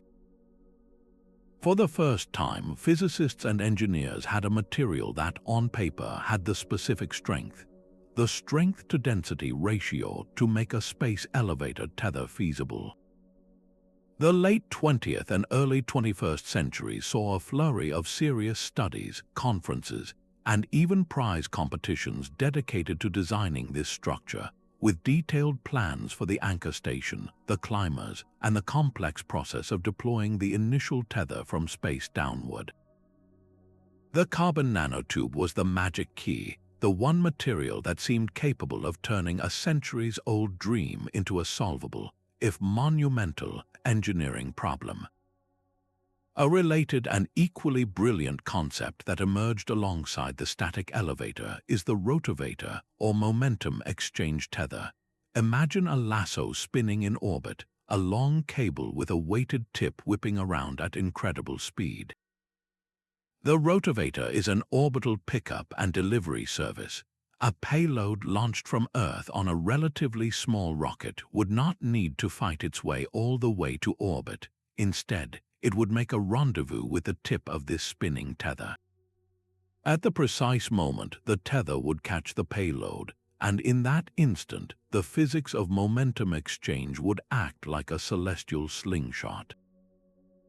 The payload, now attached, would be whipped forward and released into a higher orbit, while the rotavator itself would lose a tiny bit of momentum and dip slightly lower, ready to be reboosted by its own propulsion system. This system could drastically reduce or even eliminate the need for propellant to move payloads between different orbits, between Earth and the Moon, or to set them on interplanetary trajectories. It is a way of using orbital mechanics as a kind of free energy, a cosmic conveyor belt that leverages the motion inherent in space to do the heavy lifting. Yet, for all their promise, both the carbon nanotube elevator and the rotavator remain firmly in the realm of abandoned concepts, grounded by a series of brutal and seemingly intractable challenges. The most fundamental problem is the material itself. While the theoretical strength of an individual carbon nanotube is astronomical, we have never been able to translate that strength into a macroscopic material. We cannot yet spin carbon nanotubes into a continuous fiber that is kilometers long, let alone 100,000 kilometers, without introducing microscopic defects, impurities, and misalignments that reduce its overall strength to a fraction of the theoretical maximum. Producing the sheer volume of perfectly formed, defect-free nanotubes required for the tether is a material science problem we are still decades and perhaps centuries from solving. The tether is the ultimate weak link. A single break caused by a material flaw, a micrometeoroid impact or stress fatigue would cause the entire structure to collapse, with the upper part whipping off into space and the lower part wrapping itself around the Earth in a catastrophic, thousands of kilometers long demolition. This leads directly to the second, equally daunting problem: the environment. Low Earth orbit is not a pristine void. It is a shooting gallery of space debris, ranging from defunct satellites and spent rocket stages to flecks of paint traveling at 17,000 miles per hour. A stationary tether stretching through this region would be a perpetual target. While designs included active debris tracking and small maneuvering thrusters to vibrate the tether out of the way of larger objects, it would be utterly vulnerable to the countless untrackable pieces of smaller debris. Each impact, even from a tiny particle, would create a nick or a crack, potentially initiating a stress fracture that could propagate and cause the entire tether to fail over time. Maintaining and repairing such a fragile, enormous structure in the harsh environment of space would be a continuous, perilous, and astronomically expensive undertaking. The rotavator, while potentially smaller, faces the same existential threat from debris, with the added complexity of moving parts operating at extreme velocities. Finally, there is the sheer, mind-boggling economics of the endeavor. The initial capital investment to research, develop, and construct a space elevator is estimated to be in the hundreds of billions, if not trillions, of dollars. It is a project that would require a decades-long, unwavering international commitment, a level of political and economic stability that has proven elusive for far simpler and cheaper terrestrial projects. Without a guaranteed and massive demand for space access to pay back this investment, no government or consortium has been willing to take the financial plunge. The rotavator, while potentially cheaper, still requires a massive upfront investment for an unproven technology with its own set of profound risks. These concepts were abandoned not because they were bad ideas, but because they were too good, too far ahead of our current capabilities in materials science, debris mitigation, and international cooperation. They stand as a testament to a future where reaching orbit is as simple as pushing a button, a future whose foundations we are still not strong enough to lay. This vision of a permanent, physical connection to the cosmos, a bridge that would enable the construction of every other starship on our list, now gives way to a design that takes the idea of a self-contained world to its most spectacular and literal extreme. While the space elevator was a dream of building a bridge to the heavens, another concept takes the idea of a self-contained world to its most spectacular and literal extreme. Imagine not building a ship to carry a colony, but instead finding a ready-made vessel in the void and reshaping it into a new Earth. This is the vision of the bubble world, a theoretical megastructure that involves hollowing out an asteroid or even a small moon, fitting it with colossal engines on its exterior, and placing an artificial sun at its core, transforming a lifeless rock into a mobile, self-contained world capable of voyaging between stars for millions of years. This concept, often discussed in speculative engineering forums like Project Rho, represents the absolute end point of the generation ship idea. It is no longer a ship carrying a biome, but a biome that is itself the ship, a celestial body commandeered for an epic journey. The scale of such an endeavor is almost impossible to comprehend. We are no longer talking about engineering a structure. We are talking about planetary engineering, rearranging the very substance of a world to serve the needs of its inhabitants. The first and perhaps most fundamental challenge is the sheer structural integrity of such a hollowed-out body. An asteroid or small moon is held together by its own gravity. It's essentially a pile of rubble and rock. If you were to hollow it out, you would remove the internal pressure that gives it cohesion, and the entire structure would likely collapse under its own gravitational pull, crumbling into a cloud of dust and debris. To prevent this, you would need to reinforce the entire shell with a material of unimaginable strength, perhaps a continuous lattice of carbon nanotubes or some other hyper-advanced material, creating a rigid, spherical cage that could withstand the immense pressures. This material would have to be manufactured in quantities that dwarf the total industrial output of human civilization across its entire history. Then comes the problem of containing an atmosphere. On Earth, our air is held in place by the planet's gravity, but the gravity on a small, hollowed asteroid would be negligible. The atmosphere would simply drift off into space. The solution would be to cap the entire world with a transparent, unbreakable dome, or to contain the air within the rigid shell itself, creating a literal bubble from which the concept gets its name. Any puncture from a micrometeoroid or internal pressure failure would mean the catastrophic and instantaneous loss of the entire biosphere, a constant existential threat on a global scale. Even if you could solve the monumental engineering of the shell, you would then face the biological challenge of creating a stable, closed-loop ecosystem on a scale never before attempted. Our own planet's biosphere is the result of billions of years of co-evolution, a complex, self-regulating system that we only partially understand. Recreating this balance inside an artificial world is a task of staggering complexity. You would need to precisely calculate the ratios of plant and animal life, the chemical cycles of water, carbon, and nitrogen, and ensure that every waste product is perfectly recycled into a useful resource. At the center of this world, you would need a reliable, safe, and eternal light source, an artificial sun. This could be a massive fusion reactor contained in a magnetic field at the core, radiating light and heat outward to the inner surface, or perhaps a complex system of light pipes channeling energy from the exterior.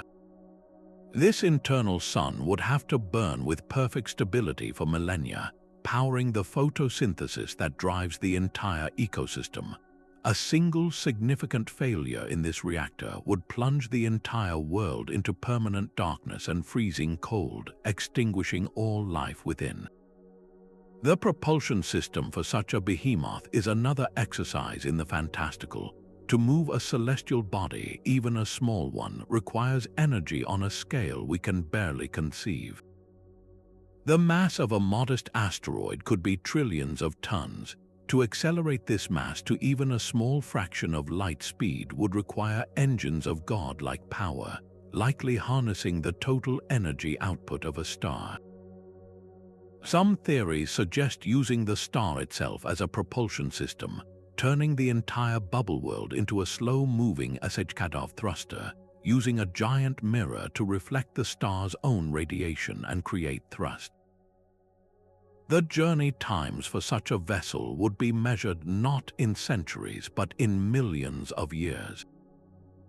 The civilization that embarked on such a voyage would be committing to a timescale that dwarfs all of human history, a project so long-term that its original builders would be forgotten fossils in the soil of the world they created, their very purpose becoming myth to the countless generations that followed. The bubble world concept was abandoned, or more accurately, was never seriously considered as a practical project because it exists in the domain of pure speculative fiction and far future theory. There is no current or even foreseeable technology that can hollow out a moon, contain its atmosphere, create a stable miniature sun, and propel it across interstellar space. It is a thought experiment that pushes our understanding of engineering, ecology, and physics to their absolute limits and then far beyond. Its value lies not in providing a blueprint, but in representing the ultimate expression of a migratory species.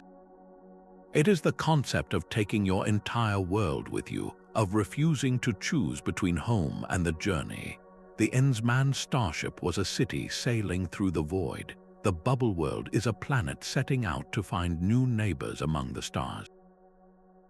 This mind-bending scale of cosmic engineering, where the very definition of a ship is stretched to its breaking point, makes our next design seem almost modest by comparison, as it focuses not on moving worlds, but on perfecting a single, revolutionary power source. While the bubble world concept stretches our imagination to the scale of planets, our next design brings the focus back to a more manageable, yet profoundly advanced power source that promised to revolutionize how we energize a starship. Before the scientific community had universally settled on nuclear fusion as the ultimate goal for deep space propulsion, a small but dedicated group of designers turned their attention to a different kind of atomic power, one that was safer, more efficient, and astonishingly abundant. This was the promise of the liquid fluoride thorium reactor, or LFTR, an advanced form of nuclear fission that reads almost like a list of everything you could possibly want in a spacecraft engine. Imagine a reactor that cannot suffer a core meltdown, that produces waste which remains dangerously radioactive for mere centuries instead of hundreds of thousands of years, and that can be powered by an element as common in the Earth's crust as lead. This was the vision for a thorium-powered starship, a concept that could have provided the immense, unwavering electrical power needed for ambitious missions across the solar system and beyond. The fundamental genius of the LFTR design lies in its core medium, a liquid fuel. Unlike today's solid-fuel uranium reactors, which require immense pressure vessels and precise mechanical control rods to manage the reaction, a LFTR operates by dissolving its thorium fuel in a hot, liquid fluoride salt. This liquid circulates through the reactor core, and this very state of matter provides what engineers call passive safety. In a traditional reactor, if the cooling system fails, the solid fuel can overheat and melt, leading to a catastrophic release of radiation. In a LFTR, if the system overheats, a simple freeze plug at the bottom of the reactor, a plug kept frozen by active cooling, would melt. The entire liquid fuel mass would then safely drain by gravity into a separate, shielded containment tank, spreading out and stopping the nuclear chain reaction almost instantly. It is a reactor designed to fail safely, a critical feature for a starship millions of miles from Earth, where a conventional nuclear accident would mean the certain loss of the vessel and its crew. This inherent stability makes it an ideal candidate for the heart of a large, long-duration spacecraft, where reliability is not just a preference but a matter of survival. For propulsion, the applications are equally compelling. A LFTR would not typically be used for direct thermal thrust like the Nerva engine. Instead, its role would be that of a colossal power generator. It could produce vast amounts of electricity to feed incredibly efficient but power-hungry ion engines or plasma thrusters.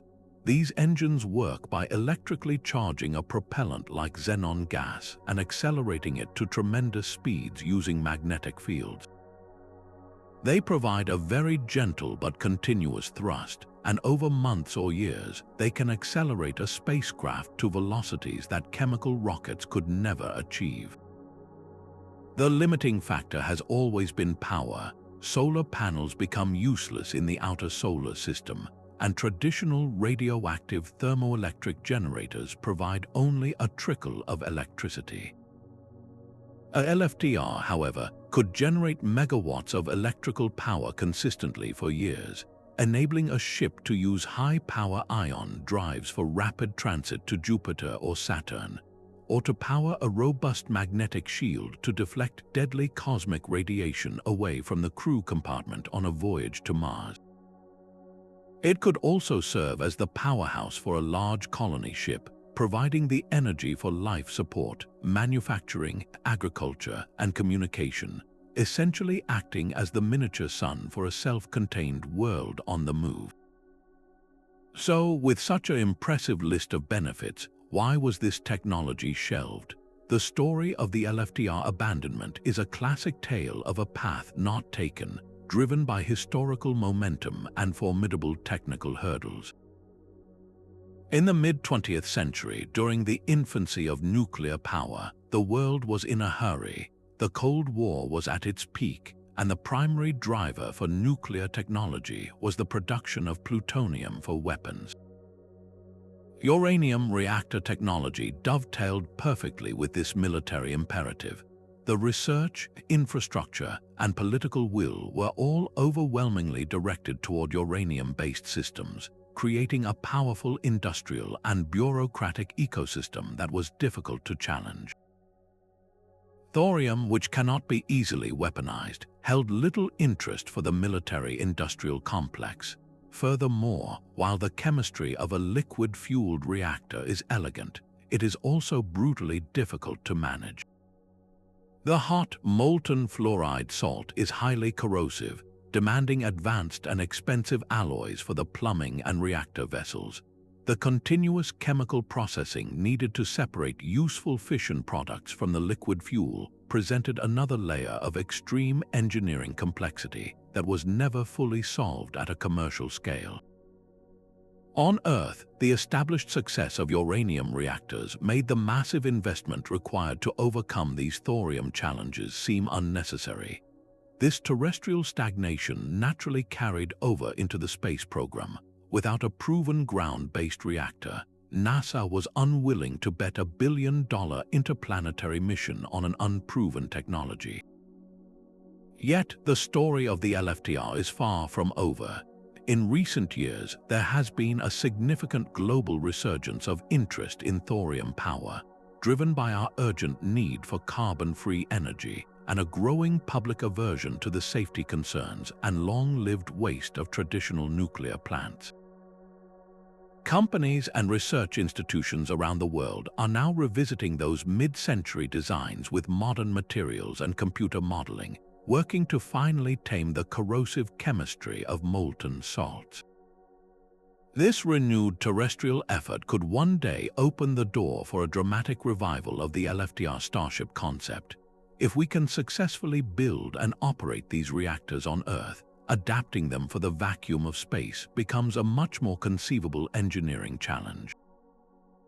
The dream of a thorium-powered cruiser, its ion drives glowing with the energy of a safe and abundant atomic heart, represents a future where our vessels are not only fast and powerful, but also inherently secure. This pursuit of a robust and dependable power source, one you can trust with the lives of a crew on a decades-long mission, connects directly to our next design, which took the philosophy of reliability and simplicity to an entirely new level, crafting a mission architecture that aimed to get humans to Mars not with futuristic marvels, but with tools we already had in our hands. In the landscape of grand, futuristic Starship concepts, the Mars Direct plan stands out not for its flashy technology, but for its radical and compelling simplicity. Conceived in the 1990s by the brilliant and often provocative engineer Robert Zubrin and his colleague David Baker, Mars Direct was less a single vehicle and more a complete mission architecture, a step-by-step playbook for how to get humans to the Red Planet using tools and knowledge we largely already possessed. At the heart of this plan was a specialized interplanetary habitat, a module that embodied a philosophy completely different from the complex, rotating behemoths we've discussed. This was a design built for one thing: pragmatic, reliable survival on the harsh Martian surface.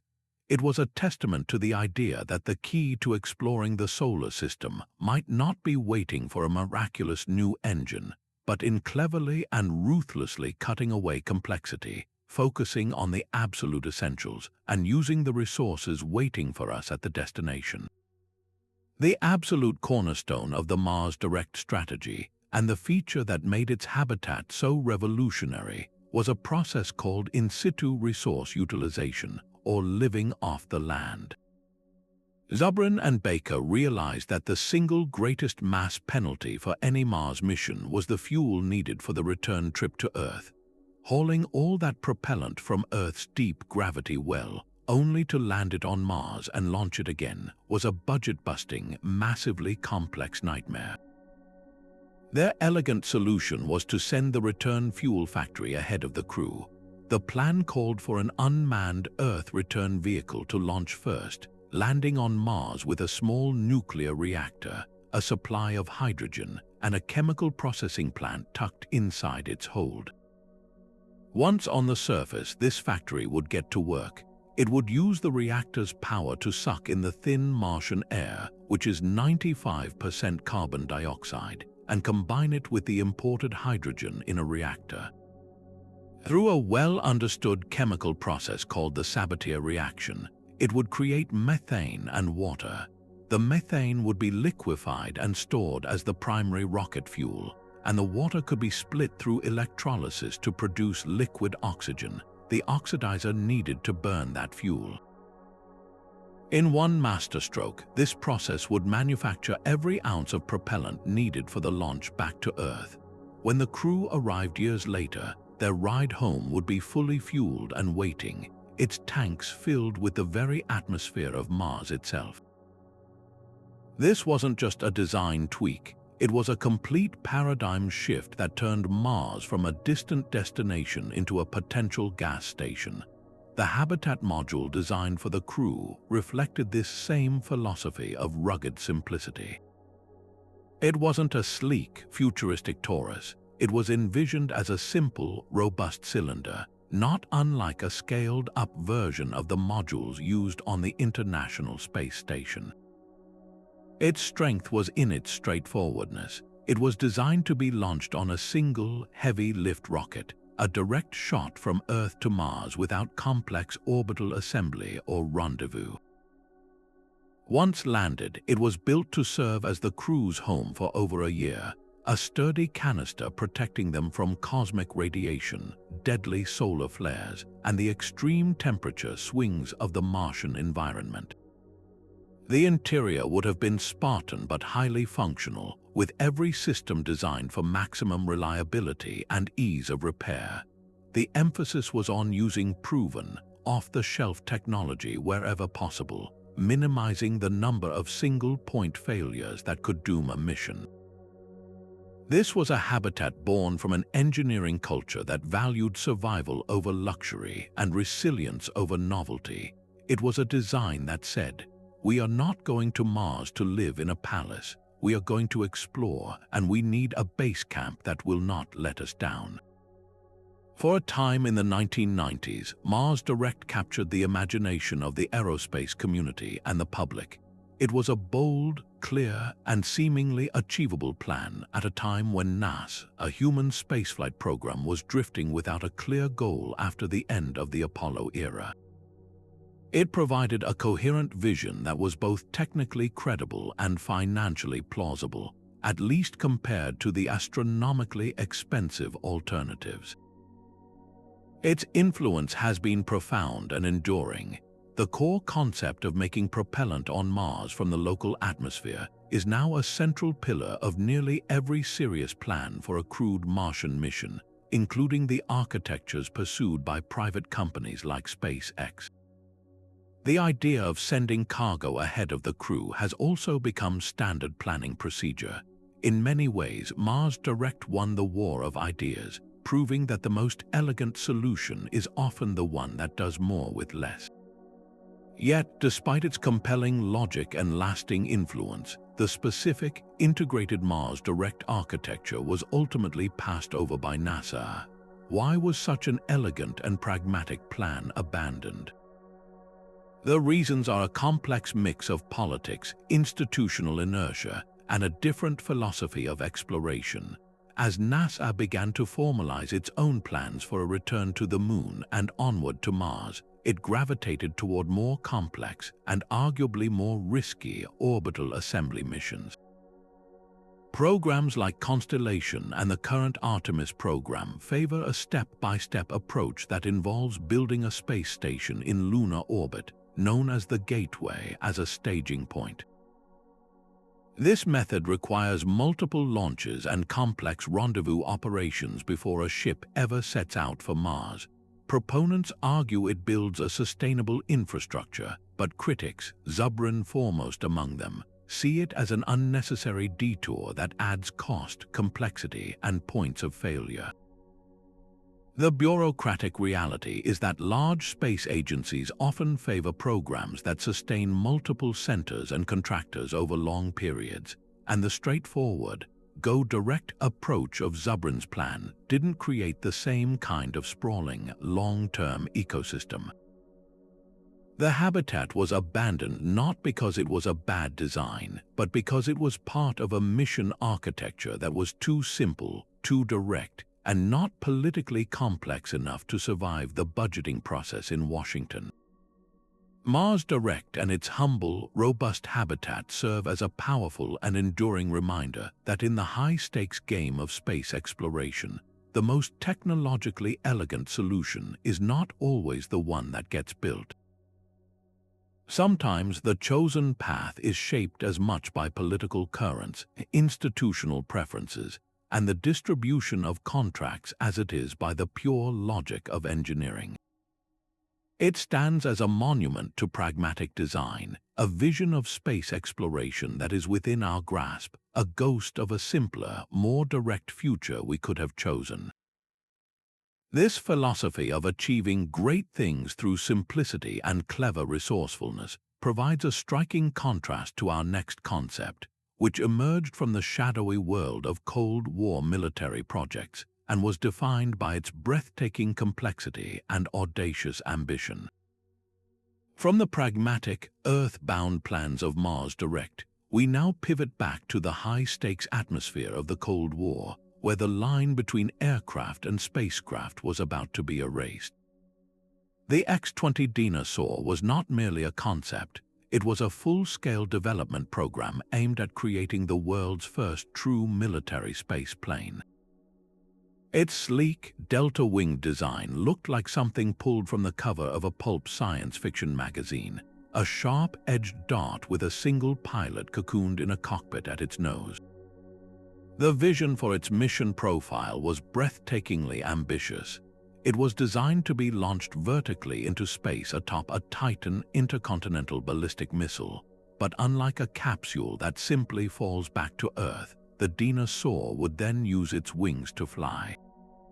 After completing its orbital or suborbital mission, the pilot would take control, banking and maneuvering the craft through a fiery re-entry before gliding down to a precise runway landing on its own retractable undercarriage. This was the ultimate dream of reusable space access, a single stage-to-orbit spaceplane that could be refueled, rearmed, and launched again within days, a versatile weapon and reconnaissance platform that operated in the new high ground of space. The roles envisioned for this revolutionary vehicle were as varied as they were audacious. In its capacity as a bomber, the Dyna-Soar could have orbited high above any surface-to-air missile threat, waiting for the command to deorbit and deliver a nuclear warhead with pinpoint accuracy on a target anywhere on the globe, all within a matter of minutes. As a reconnaissance platform, its pilot could have manually operated advanced cameras and sensors, choosing targets of opportunity with a human's discerning eye, a significant advantage over the pre-programmed film canister-dropping spy satellites of the era. It was also planned as a satellite interceptor capable of rendezvousing with and inspecting or even disabling enemy spacecraft. This multi-role flexibility was its greatest strength, but also a source of immense complexity. The United States Air Force, which managed the program, struggled to define its primary mission, vacillating between these different roles and piling requirements onto a design that was already pushing the very limits of materials science and aerodynamics. It was a vehicle trying to be too many revolutionary things at once, in an era when simply reaching orbit was still a monumental challenge. The technical hurdles were, in a word, immense. The most formidable enemy the Dyna-Soar faced was heat. During re-entry, friction with the atmosphere would create temperatures exceeding 3,000 degrees Fahrenheit, hot enough to melt conventional aircraft aluminum. To survive this inferno, engineers pioneered the use of a radical new material, a super alloy called Rene 41, along with molybdenum and graphite composites, all shaped into a protective skin of heat-resistant shingles. This was the direct precursor to the ceramic tiles that would later protect the space shuttle. The vehicle's aerodynamic shape was also a masterpiece of computational fluid dynamics for its time, designed to manage the intense thermal and pressure loads by dissipating heat across its large wing surface area. Every system, from its reaction control thrusters for maneuvering in space to its delicate landing gear, had to be designed to function flawlessly after being baked and stressed during the brutal transition from the vacuum of space to the thick lower atmosphere. The X-20 was a flying laboratory for hypersonic flight, and every piece of it had to be invented from scratch. Despite significant progress, including the selection of a group of elite test pilots and the construction of full-scale mock-ups, the Dyna-Soar program was abruptly cancelled in December of 1963. The reasons were a perfect storm of budgetary pressure, technical anxiety, and shifting strategic doctrine. The cost of overcoming the remaining engineering challenges was projected to soar into the billions, a hard sell for a program without a single, clearly defined mission. More importantly, the military's strategic thinking was undergoing a fundamental shift. The development of reliable, unmanned intercontinental ballistic missiles like the Minuteman offered a much simpler, cheaper, and more survivable way to deliver nuclear weapons. Why risk a pilot and a fantastically complex spaceplane when a silo-based missile could achieve the same destructive result? The perceived need for a manned military presence in space rapidly diminished, and with it, the political will to fund the Dyna-Soar.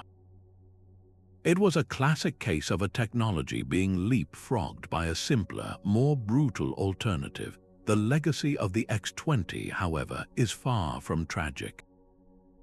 While the vehicle itself never flew, its intellectual and engineering DNA was directly transplanted into the NASA Space Shuttle program.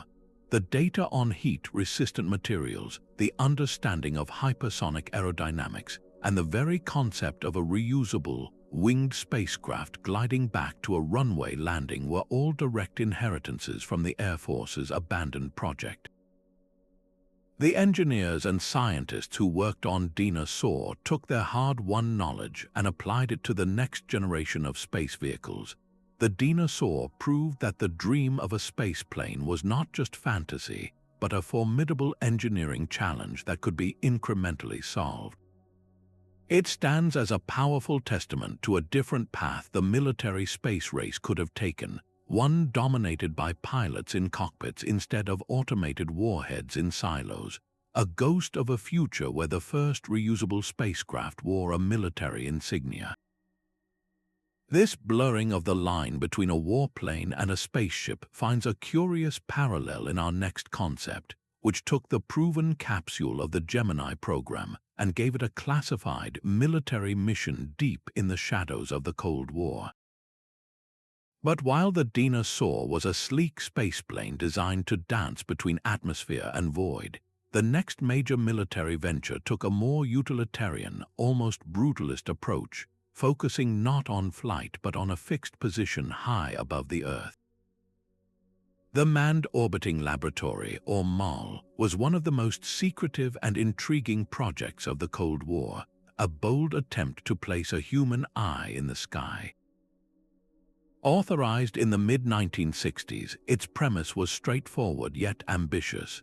A cylindrical laboratory module would be launched into a polar orbit, carrying a two-man crew of Air Force astronauts on missions lasting up to 30 days.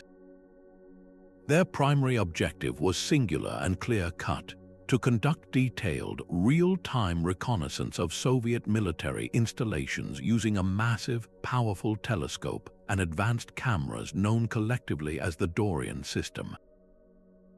The belief was that a trained human crew, with their ability to recognize patterns, assess priorities, and react to unexpected events, could gather far more valuable intelligence than the relatively primitive film-return spy satellites of the era like the Corona.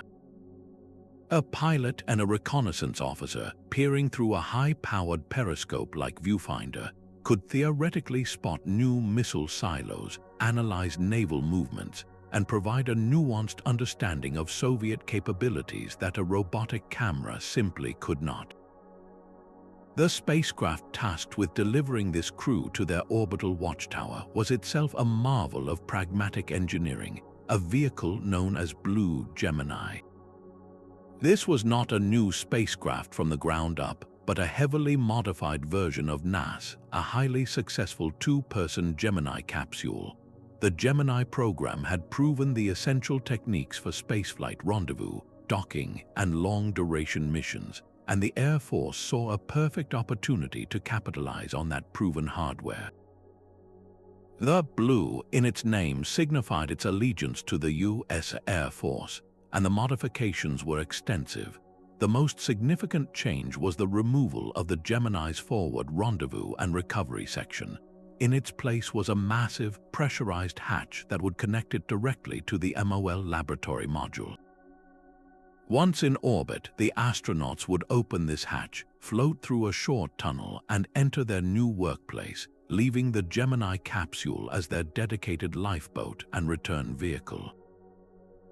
Blue Gemini was also outfitted with military-specific communication and navigation systems, and its heat shield was reinforced to handle the different re-entry profiles required for a return from a polar orbit, a trajectory that subjects a capsule to greater stress than the equatorial orbits used by NASA. It was a fully functional, militarized starship, a rugged taxi designed for the specific, clandestine demands of a military mission in space. Life aboard the manned orbiting laboratory would have been a stark, focused existence. The laboratory module itself was essentially a converted liquid hydrogen fuel tank from a Titan rocket, a simple, robust cylinder about the size of a small school bus. Inside, it was a far cry from the spacious, shirt-sleeve environment envisioned for later space stations. It was a cramped, utilitarian space packed with reconnaissance equipment, control panels, and the bare essentials for survival. The crew would not have had the luxury of a separate sleeping area or a large galley.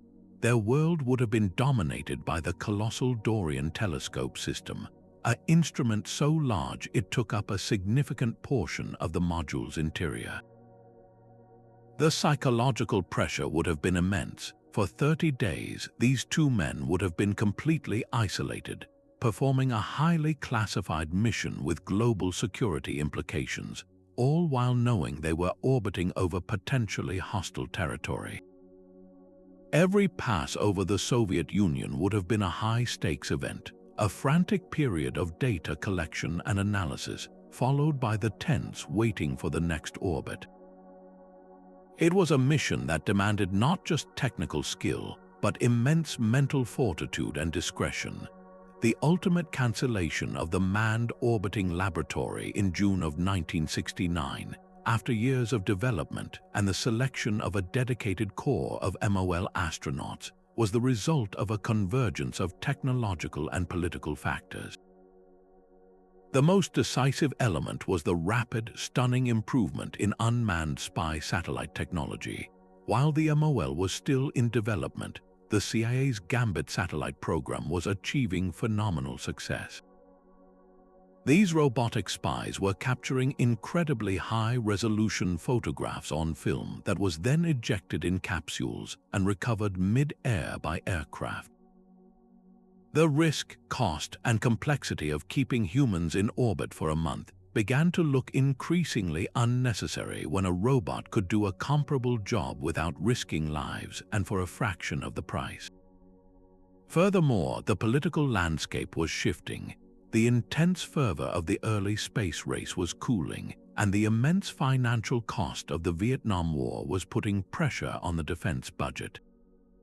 The MOL, with a price tag soaring into the billions, became a tempting target for cuts. Finally, the emerging era of détente with the Soviet Union and the signing of the Outer Space Treaty in 1967, which among other things prohibited the placement of nuclear weapons in orbit, created an atmosphere where a blatantly aggressive military space station was becoming a diplomatic liability. The project was quietly terminated, its technology and astronauts folded into other programs. The legacy of the manned orbiting laboratory and its blue Gemini capsule is a haunting one. It represents a complete parallel path for American spaceflight that was almost taken, a future where the first American space station wore a military uniform. The knowledge gained from its development was not wasted. The work on large pressure vessels and long-duration life support directly contributed to NASA's Skylab station a few years later.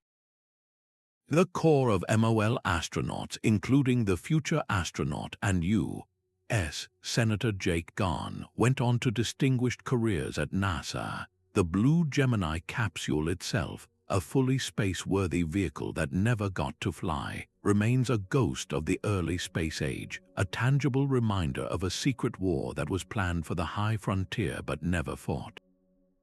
It stands as a powerful symbol of a time when the future of space was uncertain, a contested domain where the next great strategic advantage was thought to lie not just in reaching orbit, but in occupying it with a soldier's eye. This intense focus on the military potential of human spaceflight, on turning astronauts into spies, now gives way to a design with a completely opposite and purely peaceful ambition: to use a powerful nuclear heart to conduct an unprecedented scientific survey of the ocean worlds orbiting Jupiter. While the manned orbiting laboratory represented a Cold War vision of human eyes in the sky, our next concept turned its gaze outward with a purely scientific purpose, aiming to unlock the secrets of some of the most tantalizing worlds in our solar system.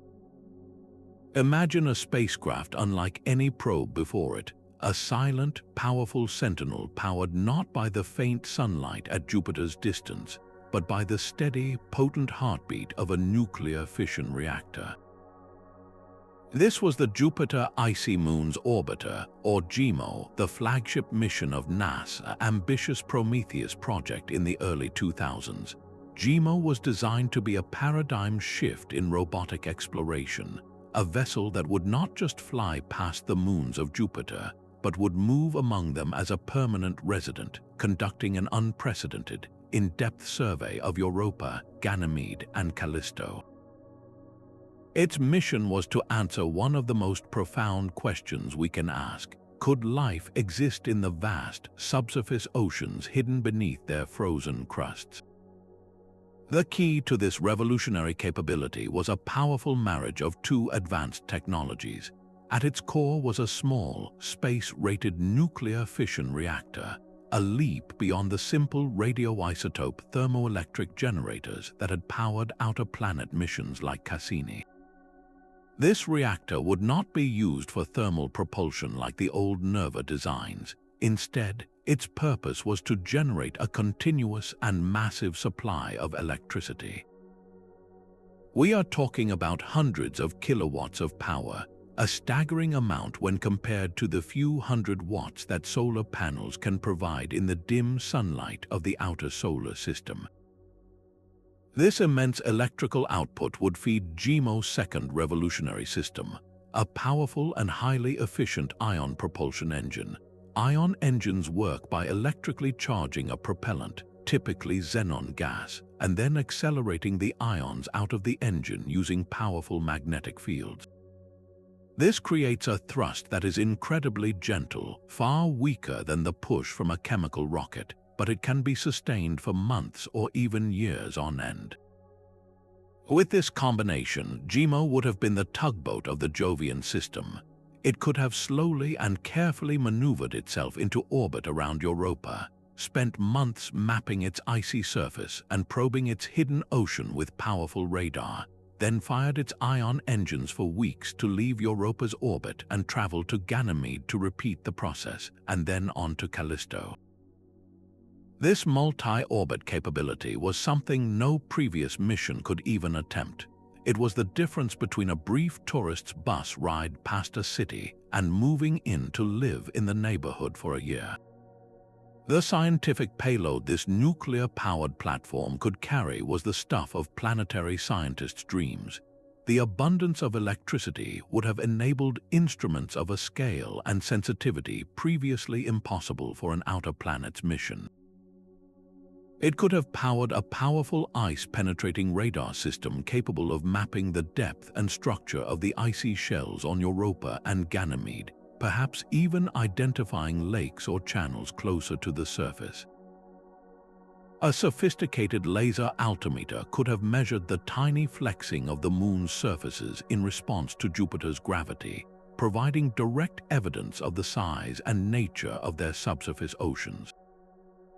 Mass spectrometers and other sensors could have analyzed the composition of tenuous atmospheres and any water vapor plumes erupting from the surface, looking for complex organic molecules, the building blocks of life.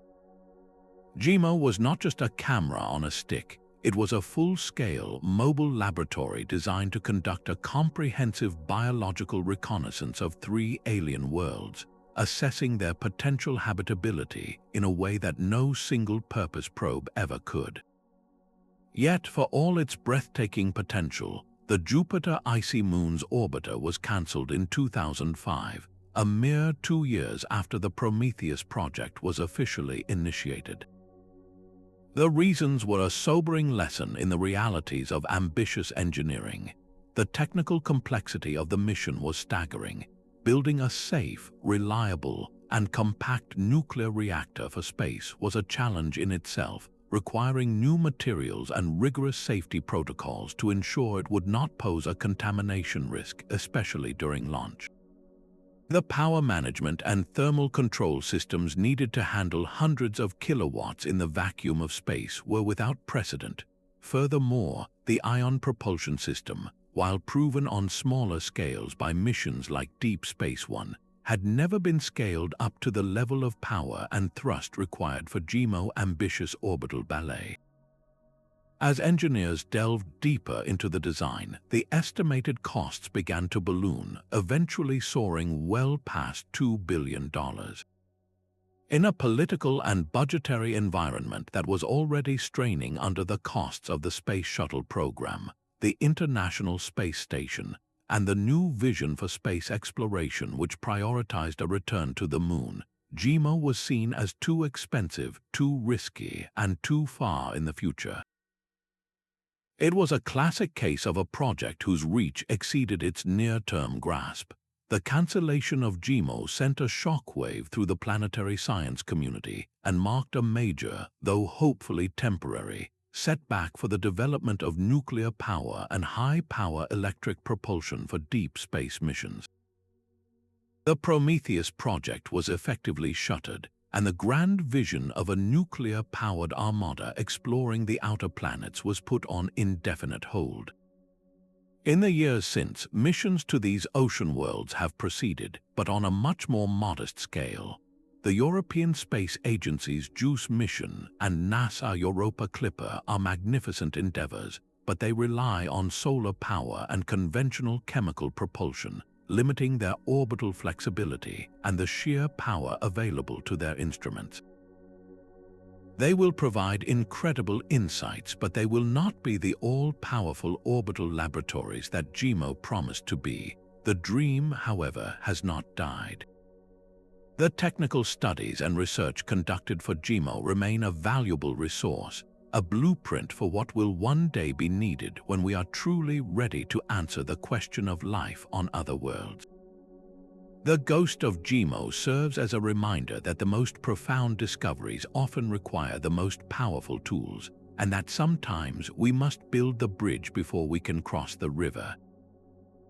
While the Apollo lunar module is an iconic symbol of human achievement, its direct competitor in the race to the Moon remains a little-known masterpiece of engineering elegance born from necessity. The Soviet LK lander, the heart of their N1L3 Moon program, was a study in minimalist brilliance designed to do the same job as the American LM, but with a fraction of the mass and a completely different philosophy. Where the Apollo lander was a two-stage vehicle with a separate descent and ascent module, housing 2 astronauts in relative comfort, the LK was a single, compact unit built for a lone cosmonaut.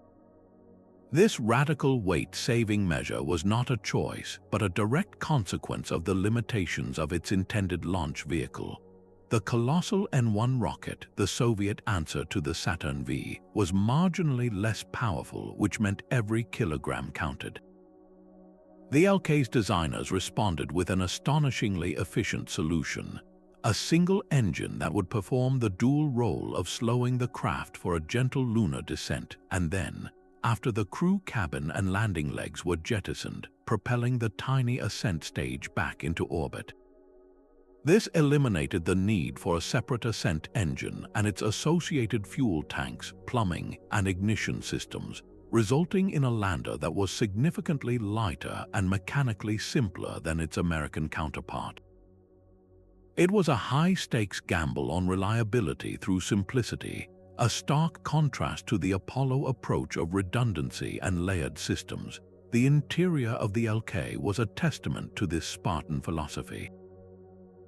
Imagine a sphere just over 2 meters in diameter where a single cosmonaut would stand, not sit, strapped into a harness before a small window, his entire world for the duration of the lunar landing. There was no room for a co-pilot, no space to move around. It was a cockpit in the purest sense, a pressurized canister of instruments and controls. To exit the vehicle for a moonwalk, the cosmonaut would not use a door, but would perform an extravehicular activity, climbing out through the same hatch he used to enter from the orbiting Loc command module. This was a far more daring and complex procedure than the Apollo method, requiring the cosmonaut to spacewalk between vehicles in lunar orbit before and after the landing. The entire lander was a masterpiece of packaging, with its 4 petal-like equipment bays that would open after landing to lower the center of gravity and provide a stable platform. In many ways, the LK was a more direct and brutally efficient answer to the engineering problem of landing on the moon. It traded the safety net of a second crew member and a dedicated ascent stage for the raw performance needed to win the race. Crucially, the LK was not just a paper design. It was a fully engineered spacecraft that underwent an extensive and successful test flight program in Earth orbit. Under the cover name Cosmos, several uncrewed LK prototypes were launched on smaller rockets between 1969 and 1971.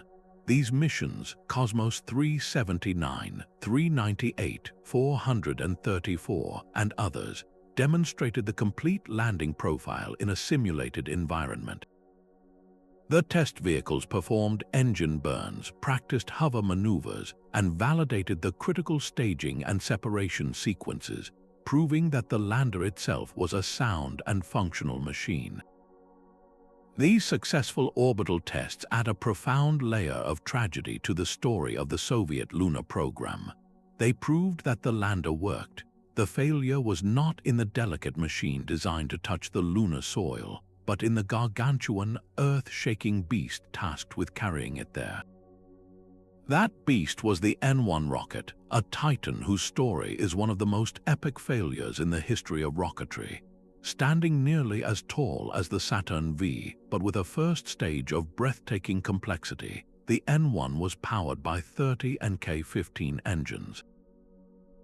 This was its fatal flaw. While the Saturn V used 5 massive F1 engines, a simpler configuration to manage, the N-1's 30 engines created a nightmare of plumbing, vibrations, and control. The Soviet Union lacked the large-scale test facilities to fire the entire first stage on the ground, a critical step NASA had taken with the Saturn V. Consequently, every N-1 launch was essentially a full-scale test flight, and each one ended in catastrophic failure. The first launch in 1969 ended just over a minute into flight when vibrations caused a fuel line to rupture, leading to a fire that destroyed the rocket. The second attempt saw an engine explode mere seconds after liftoff, triggering the flight computer to shut down all the other engines, sending the massive vehicle crashing back onto the launch complex in an explosion so violent it was visible from 50 kilometers away. The third and fourth launches also failed during first-stage flight. With each explosion, the dream of a Soviet cosmonaut planting a flag on the moon disintegrated. The LK, a perfectly capable and tested spacecraft, was left without a ride, an eagle with its wings perpetually clipped. The abandonment of the LK lander was thus a direct and heartbreaking consequence of the N1's repeated failures. When the Soviet leadership officially cancelled the lunar landing program in 1974, the LK became an orphaned marvel, a solution to a problem that no longer existed for its creators. Its legacy, however, is profound. The LK represents a completely different technological pathway to the Moon, one defined by minimalist elegance, single-pilot audacity, and a focus on solving the mission profile with the least possible mass. It stands as a powerful counterfactual, a reminder that there is often more than one valid answer to a grand engineering challenge. The success of Apollo has cemented its design in our collective memory as the way to land on the Moon, but the LK shows us there was another, equally ingenious way, a path that was ultimately closed not by a failure of its own design, but by the collapse of the colossal system it was built to serve. This ghost of a Soviet moon landing, a vessel that came so close to touching another world, now gives way to a vehicle designed for a very different purpose, one that was intended to operate exclusively in the realm of orbital space, never experiencing the fiery plunge of re-entry or the dust of an alien landscape. In an era dominated by the immense complexity and operational cost of the space shuttle, NASA engineers began quietly sketching a different kind of spacecraft, one that embraced simplicity and single purpose over brute force and versatility. The HL-20 personnel launch system emerged from this thinking, a vehicle that looked like it had flown straight out of a 1960s vision of the future. With its elegant, lifting body shape, a sleek, wingless fuselage that generated lift from its own flattened, aerodynamic form, the HL-20 was designed to do one thing, and do it with flawless reliability: carry a small crew of up to 10 people to and from an orbiting space station. It was conceived as a true space taxi, a dedicated people mover that would be launched vertically on top of a conventional, expendable rocket like the Titan, but whose return to Earth would be a serene, unpowered glide, touching down gently on a runway just like an airplane. This philosophy was a direct reaction to the perceived vulnerabilities of the shuttle. The HL-20 had no main engines, no giant external fuel tank, and no complex solid rocket boosters. By stripping away these elements, designers aimed to create a vehicle that was inherently safer, cheaper to operate, and always ready on standby, providing a dedicated lifeboat and crew rotation service for the astronauts living aboard a station like the planned space station Freedom. The origins of this sleek design reach back further than the 1980s, to a series of experimental aircraft and a fascinating, if shadowy, Soviet counterpart. The lifting body concept was pioneered by NASA itself in the 1960s and 70s with a series of bizarre but brilliant unpowered prototypes like the M2F3 and the X-24B, which were dropped from under the wing of a B-52 bomber to prove that a wingless vehicle could re-enter the atmosphere and be piloted to a precise landing. The shape of the HL-20, however, bore a striking and deliberate resemblance to the Soviet BOR-4, a subscale test vehicle for their own cancelled spiral spaceplane project.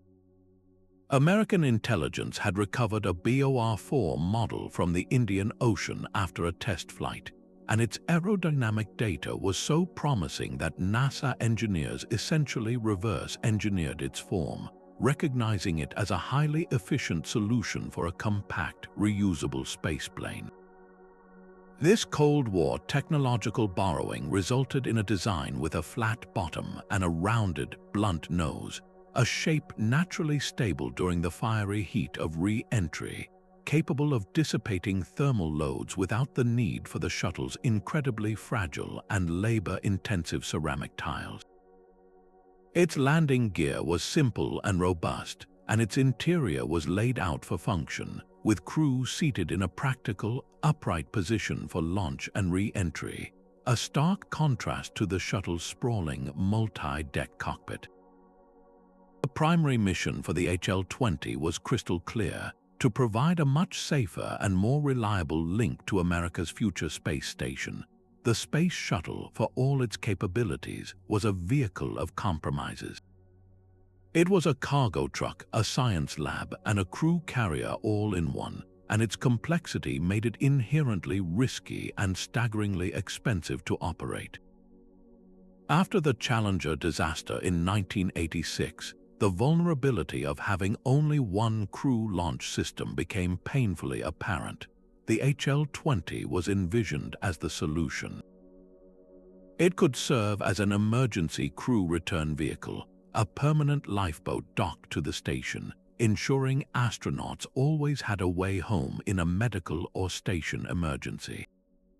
Furthermore, it would handle routine crew rotations, freeing up the much larger and more expensive shuttles for their primary role of hauling massive modules and cargo. This division of labor made perfect economic and safety sense.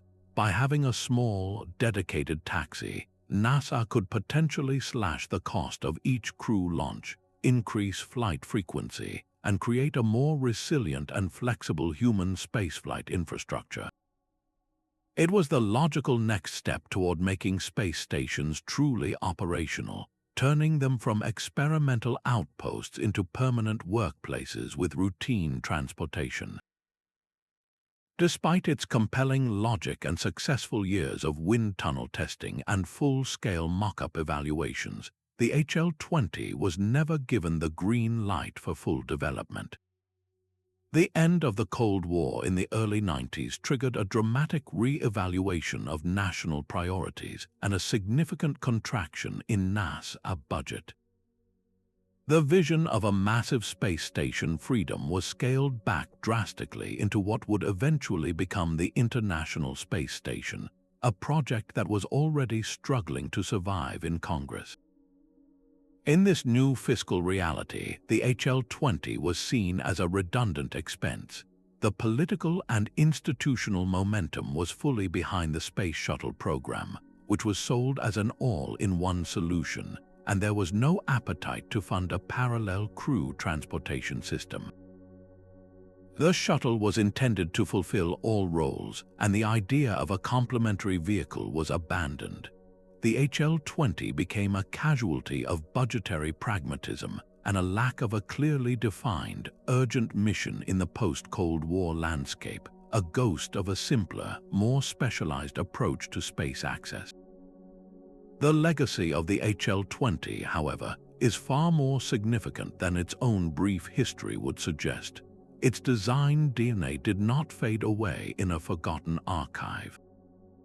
For decades, the data and the shape were kept alive, studied by a new generation of aerospace engineers who saw its untapped potential. This lineage found its most direct expression in the Sierra Nevada Corporation's Dream Chaser spacecraft. Initially developed as a commercial contender for NASA's commercial crew program, the Dream Chaser is essentially the spiritual and technological successor to the HL-20. It shares the same lifting body shape, the same unpowered runway landing capability, and the same core philosophy of a reusable, dedicated spaceplane for crew and cargo. While the Dream Chaser will initially fly as an uncrewed cargo resupply vehicle for the International Space Station, its design retains the inherent capability to carry astronauts. The HL-20's vision of a safe, routine space taxi was not so much abandoned as it was deferred, waiting for the rise of a commercial space industry that could finally bring its elegant simplicity to life. It represents a path toward operational, commercial spaceflight that was delayed for decades, a reminder that sometimes the best ideas must simply wait for their moment. This vision of a sleek, reusable vehicle gliding back from orbit now gives way to a design that was its absolute antithesis in almost every way: a massive, one-way freighter built not for elegance, but for the brute force delivery of immense cargo to the moon. Yet even as sleek personnel carriers like the HL-20 were being envisioned, a completely different kind of workhorse was taking shape in the secretive planning documents of the United States Air Force, a vessel designed not for pilots but for payloads. Declassified files have unveiled a stunningly ambitious concept codenamed Blue Eyes, a fleet of massive, automated, nuclear-powered cargo ships conceived in the 1960s to serve as the tireless freight trains of a bustling Earth-Moon supply line. These were not the delicate probes or crude capsules of the era. These were interplanetary cargo haulers, colossal cylindrical vehicles whose sole purpose was to ferry immense quantities of supplies, fuel, and construction equipment from Earth orbit to the surface of the Moon, enabling the construction and sustained operation of a permanent lunar colony. The vision was one of a fully realized cislunar economy, where the Moon was not a flag-planting destination but a second home, an industrial outpost, and a strategic asset, all supplied by the relentless, rhythmic journeys of these robotic freighters. Blue Eyes was the critical, hidden piece of infrastructure, the logistical backbone for a future where humanity's presence extended beyond our planet in a permanent and expanding way. The operational genius of the Blue Eyes concept lay in its elegant and efficient mission profile, a repetitive cycle designed for maximum utility. Each ship would be assembled or loaded in low Earth orbit, its spacious cargo holds packed with dozens of tons of vital materials. Once secured, its nuclear thermal rocket engine would ignite. Using the same fundamental principles as the Nerva engine, this power plant would heat liquid hydrogen to extreme temperatures, providing a high thrust-to-weight ratio with an efficiency far surpassing chemical rockets. This was the key to making regular supply runs economically and practically feasible. A chemically powered ship would require a prohibitive amount of fuel for each round trip, but a nuclear thermal vehicle could make the journey with a much smaller propellant mass, freeing up room for more cargo. After a several-day transit, the Blue Eyes ship would enter lunar orbit. From there, it would likely have transferred its cargo to a dedicated lunar lander or, in some concepts, descended to the surface itself using a separate landing stage. After being unloaded at the growing lunar base, the ship would be refueled with hydrogen produced from lunar ice or shipped from Earth, and its nuclear engine would blast it back toward Earth orbit to begin the cycle anew. This was a system designed for the long haul, a reliable, reusable shuttle service operating on a predictable schedule, the maritime trade route of the space age. What makes the Blue Eyes program so fascinating and so poignant is that it was never conceived as a standalone wonder. It was an integral component of a much larger, fully integrated master plan for lunar colonization drafted by the U.S. Air Force. This grand strategy involved a whole family of specialized vehicles and bases working in concert.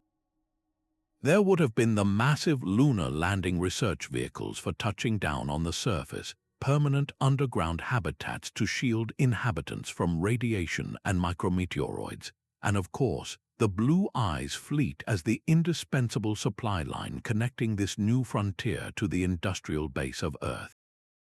This was not a tentative science outpost, it was a blueprint for a settlement. The cargo manifests for these ships would have included everything from prefabricated habitat modules and spare parts for life support systems to mining equipment for extracting water ice and minerals, and the seeds and hydroponic gear needed to establish sustainable agriculture. They would have carried the fuel, the food, and the very tools of civilization, making the difference between a temporary camp and a self-sustaining colony. The Air Force's vision was one of permanence, and the Blue Eyes ships were the vital arteries pumping lifeblood to this nascent lunar society. Ultimately, the same forces that doomed so many other grand visions of that era conspired to relegate the Blue Eye's cargo ship to the archives. The project's cancellation was a direct consequence of the great American pivot away from the moon following the success of Apollo 11.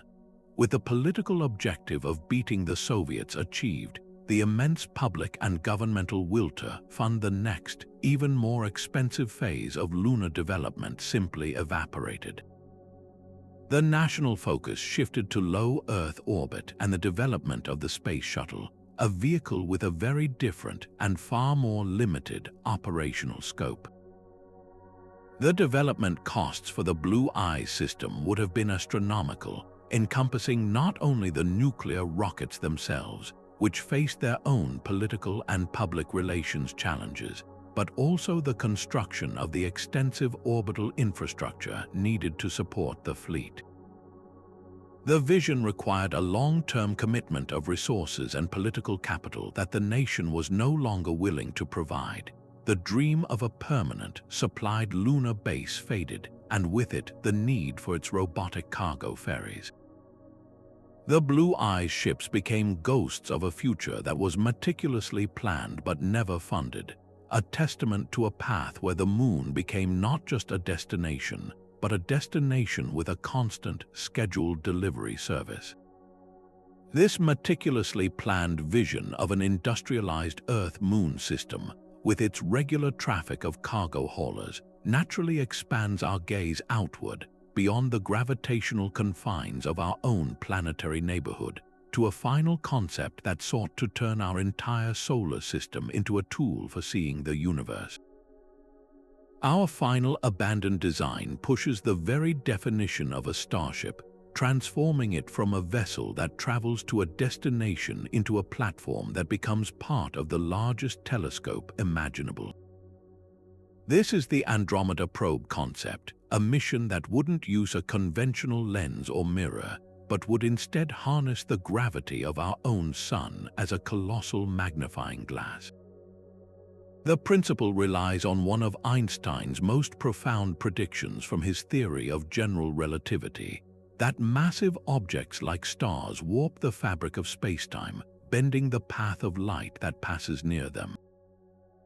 This effect, called gravitational lensing, means that the sun can act as a natural lens, focusing light from distant objects that pass directly behind it from our perspective.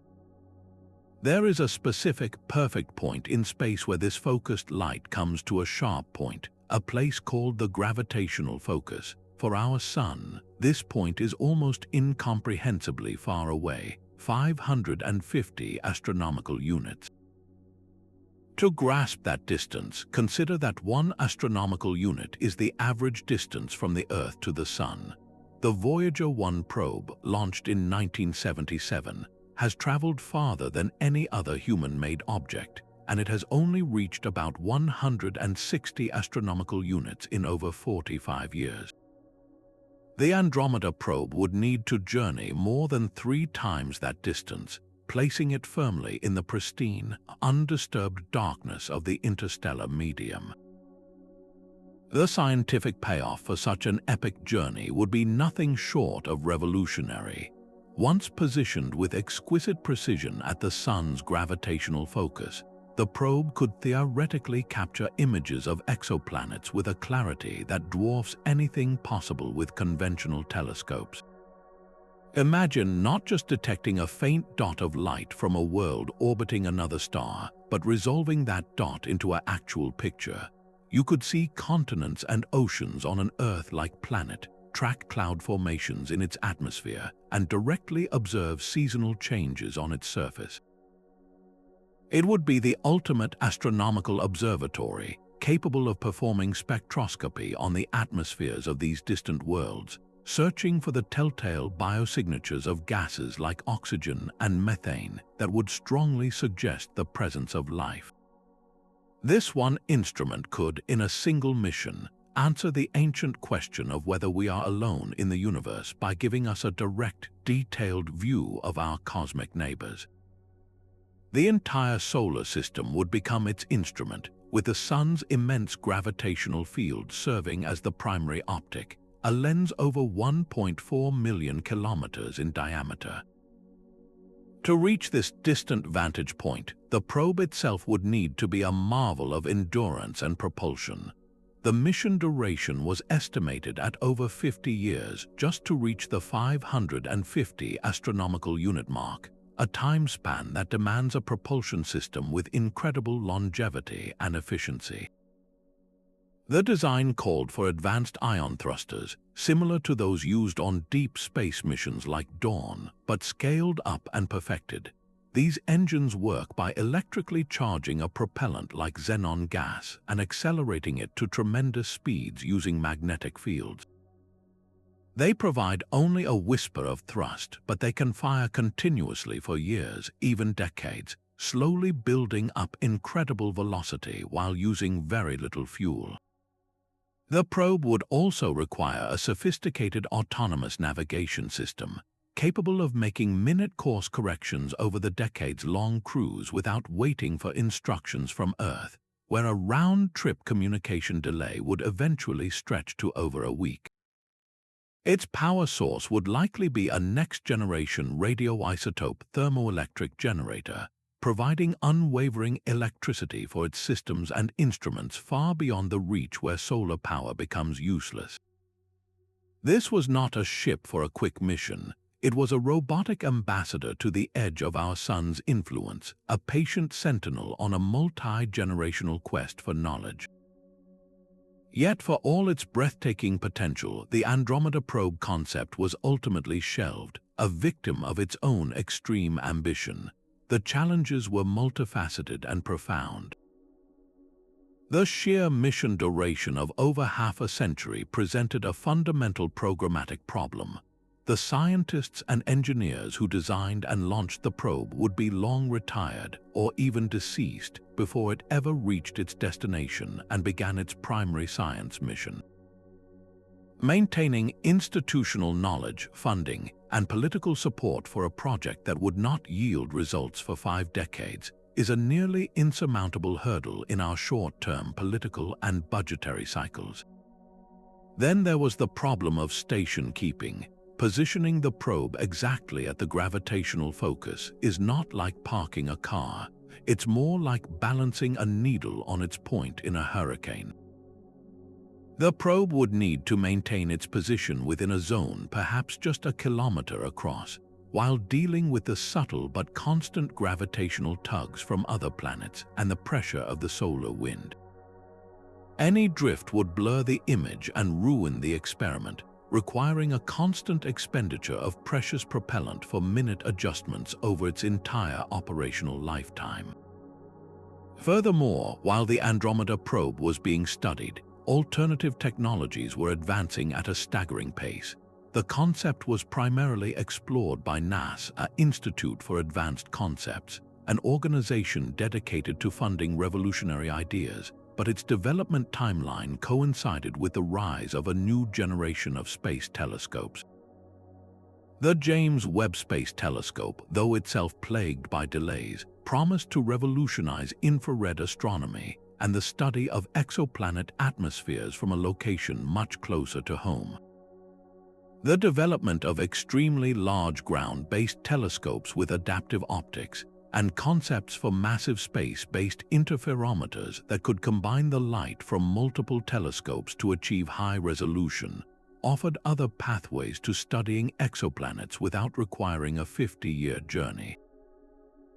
In the face of these more immediate and less risky technological solutions, the monumental investment and patience required for the Andromeda probe could not be justified. It was abandoned not because it was a bad idea, but because it was an idea whose time had not come, and because other, more accessible paths to its scientific goals began to open up. This final concept shows us that the ambition of these abandoned designs truly knew no bounds, reaching not just for new worlds to visit, but for a new way of seeing the universe itself, turning our entire celestial neighborhood into an instrument for discovery. Looking back across this graveyard of cosmic ambition, From the atomic fury of Orion to the silent lens of the Andrometer probe, we can see that their individual stories are threads in a much larger tapestry of technological evolution. The most common thread, the one that binds projects like the Dyna-Soar, the Manned Orbiting Laboratory, and the Sea Dragon, is the fickle nature of political and financial will. These were not failures of imagination or engineering, but casualties of shifting national agendas. The immense funding required for such monumental projects is often granted in moments of intense geopolitical pressure, like the Cold War, but it can vanish just as quickly when that pressure subsides or public attention turns elsewhere. A new administration takes office with different priorities. A budget crisis forces a re-evaluation of spending, or a competing terrestrial issue like a war or economic downturn siphons away resources. The dream of a starship is often the first thing jettisoned when a nation tightens its belt, leaving brilliant blueprints to gather dust in a vault, not because they were flawed, but because they were no longer politically convenient. This pattern reveals a sobering truth about our journey to the stars. The greatest obstacle may not be gravity or radiation, but the cyclical and often short-sighted nature of our own earthly politics. Another powerful force that has grounded countless visionary designs is the court of public opinion, particularly when intertwined with the potent and frightening word, nuclear. Projects like Orion and the Pluto rover were technically staggering, offering capabilities we still cannot match with conventional technology. Yet, they were ultimately stopped not by a scientific panel, but by a global treaty and a wave of public anxiety. The 1963 Partial Test Ban Treaty created a legal framework that made Orion's very method of propulsion illegal, a direct response to the very real and terrifying prospect of radioactive fallout being lofted into the atmosphere with every launch. The public fear of anything nuclear, born from the horrors of Hiroshima and Nagasaki and stoked by decades of Cold War tension, created a societal allergy that proved too powerful for even the most compelling engineering arguments to overcome. This demonstrates that technological progress does not happen in a vacuum. It is deeply embedded within a social and ethical context. A starship engine, no matter how powerful, cannot fly if the society that must build it is fundamentally opposed to the principles upon which it operates. The path to the stars is paved not only with equations and alloys, but also with public trust and international consensus. Then there are the designs that were simply and profoundly too far ahead of their time, not for political reasons, but for sheer lack of physical capability. The Bussard Ramjet is a perfect example of a beautifully elegant theory being dismantled by a more complete understanding of physics. The space elevator remains a dream waiting for a material that does not yet exist outside of microscopic samples. These concepts highlight the critical difference between a mathematical possibility and an engineering reality. The designers of the Daedalus probe understood this intimately. They used only known physics, but the technology required to mine the atmosphere of Jupiter or to create a self-repairing computer brain for a 50-year mission was so far beyond the 1970s as to be almost magical. These abandoned designs serve as a kind of celestial survey, mapping out the chasm between our ambitions and our current abilities. They are not failures, but rather landmarks on the frontier of the possible, showing us the specific hurdles, be it material strength, energy production, or computational power, that we must overcome to take the next great leap. Yet, to view these abandoned starships merely as failures is to miss their most vital and enduring legacy. They are, in fact, a priceless library of intellectual capital. Each one represents thousands of hours of work by some of the brightest minds of their generation, and that knowledge does not simply disappear. The nuclear thermal rockets we are developing today stand directly on the shoulders of the NERVA program, which proved the concept viable decades ago. The elegant, unpowered glide of the HL-20 spaceplane lives on in the Sierra Nevada Corporation's Dream Chaser. The principles of solar sailing, once a fringe idea, have been successfully demonstrated by multiple spacecraft, proving that the gentle push of light is a viable and limitless form of propulsion. These concepts were not lost, they were dormant, waiting for the world to catch up to their brilliance. They provide a foundational education for each new generation of engineers who can look at these old blueprints and not see dead ends, but rather a catalog of potential solutions. They learn from the mistakes, they build upon the successes, and they are inspired by the sheer audacity of their predecessors.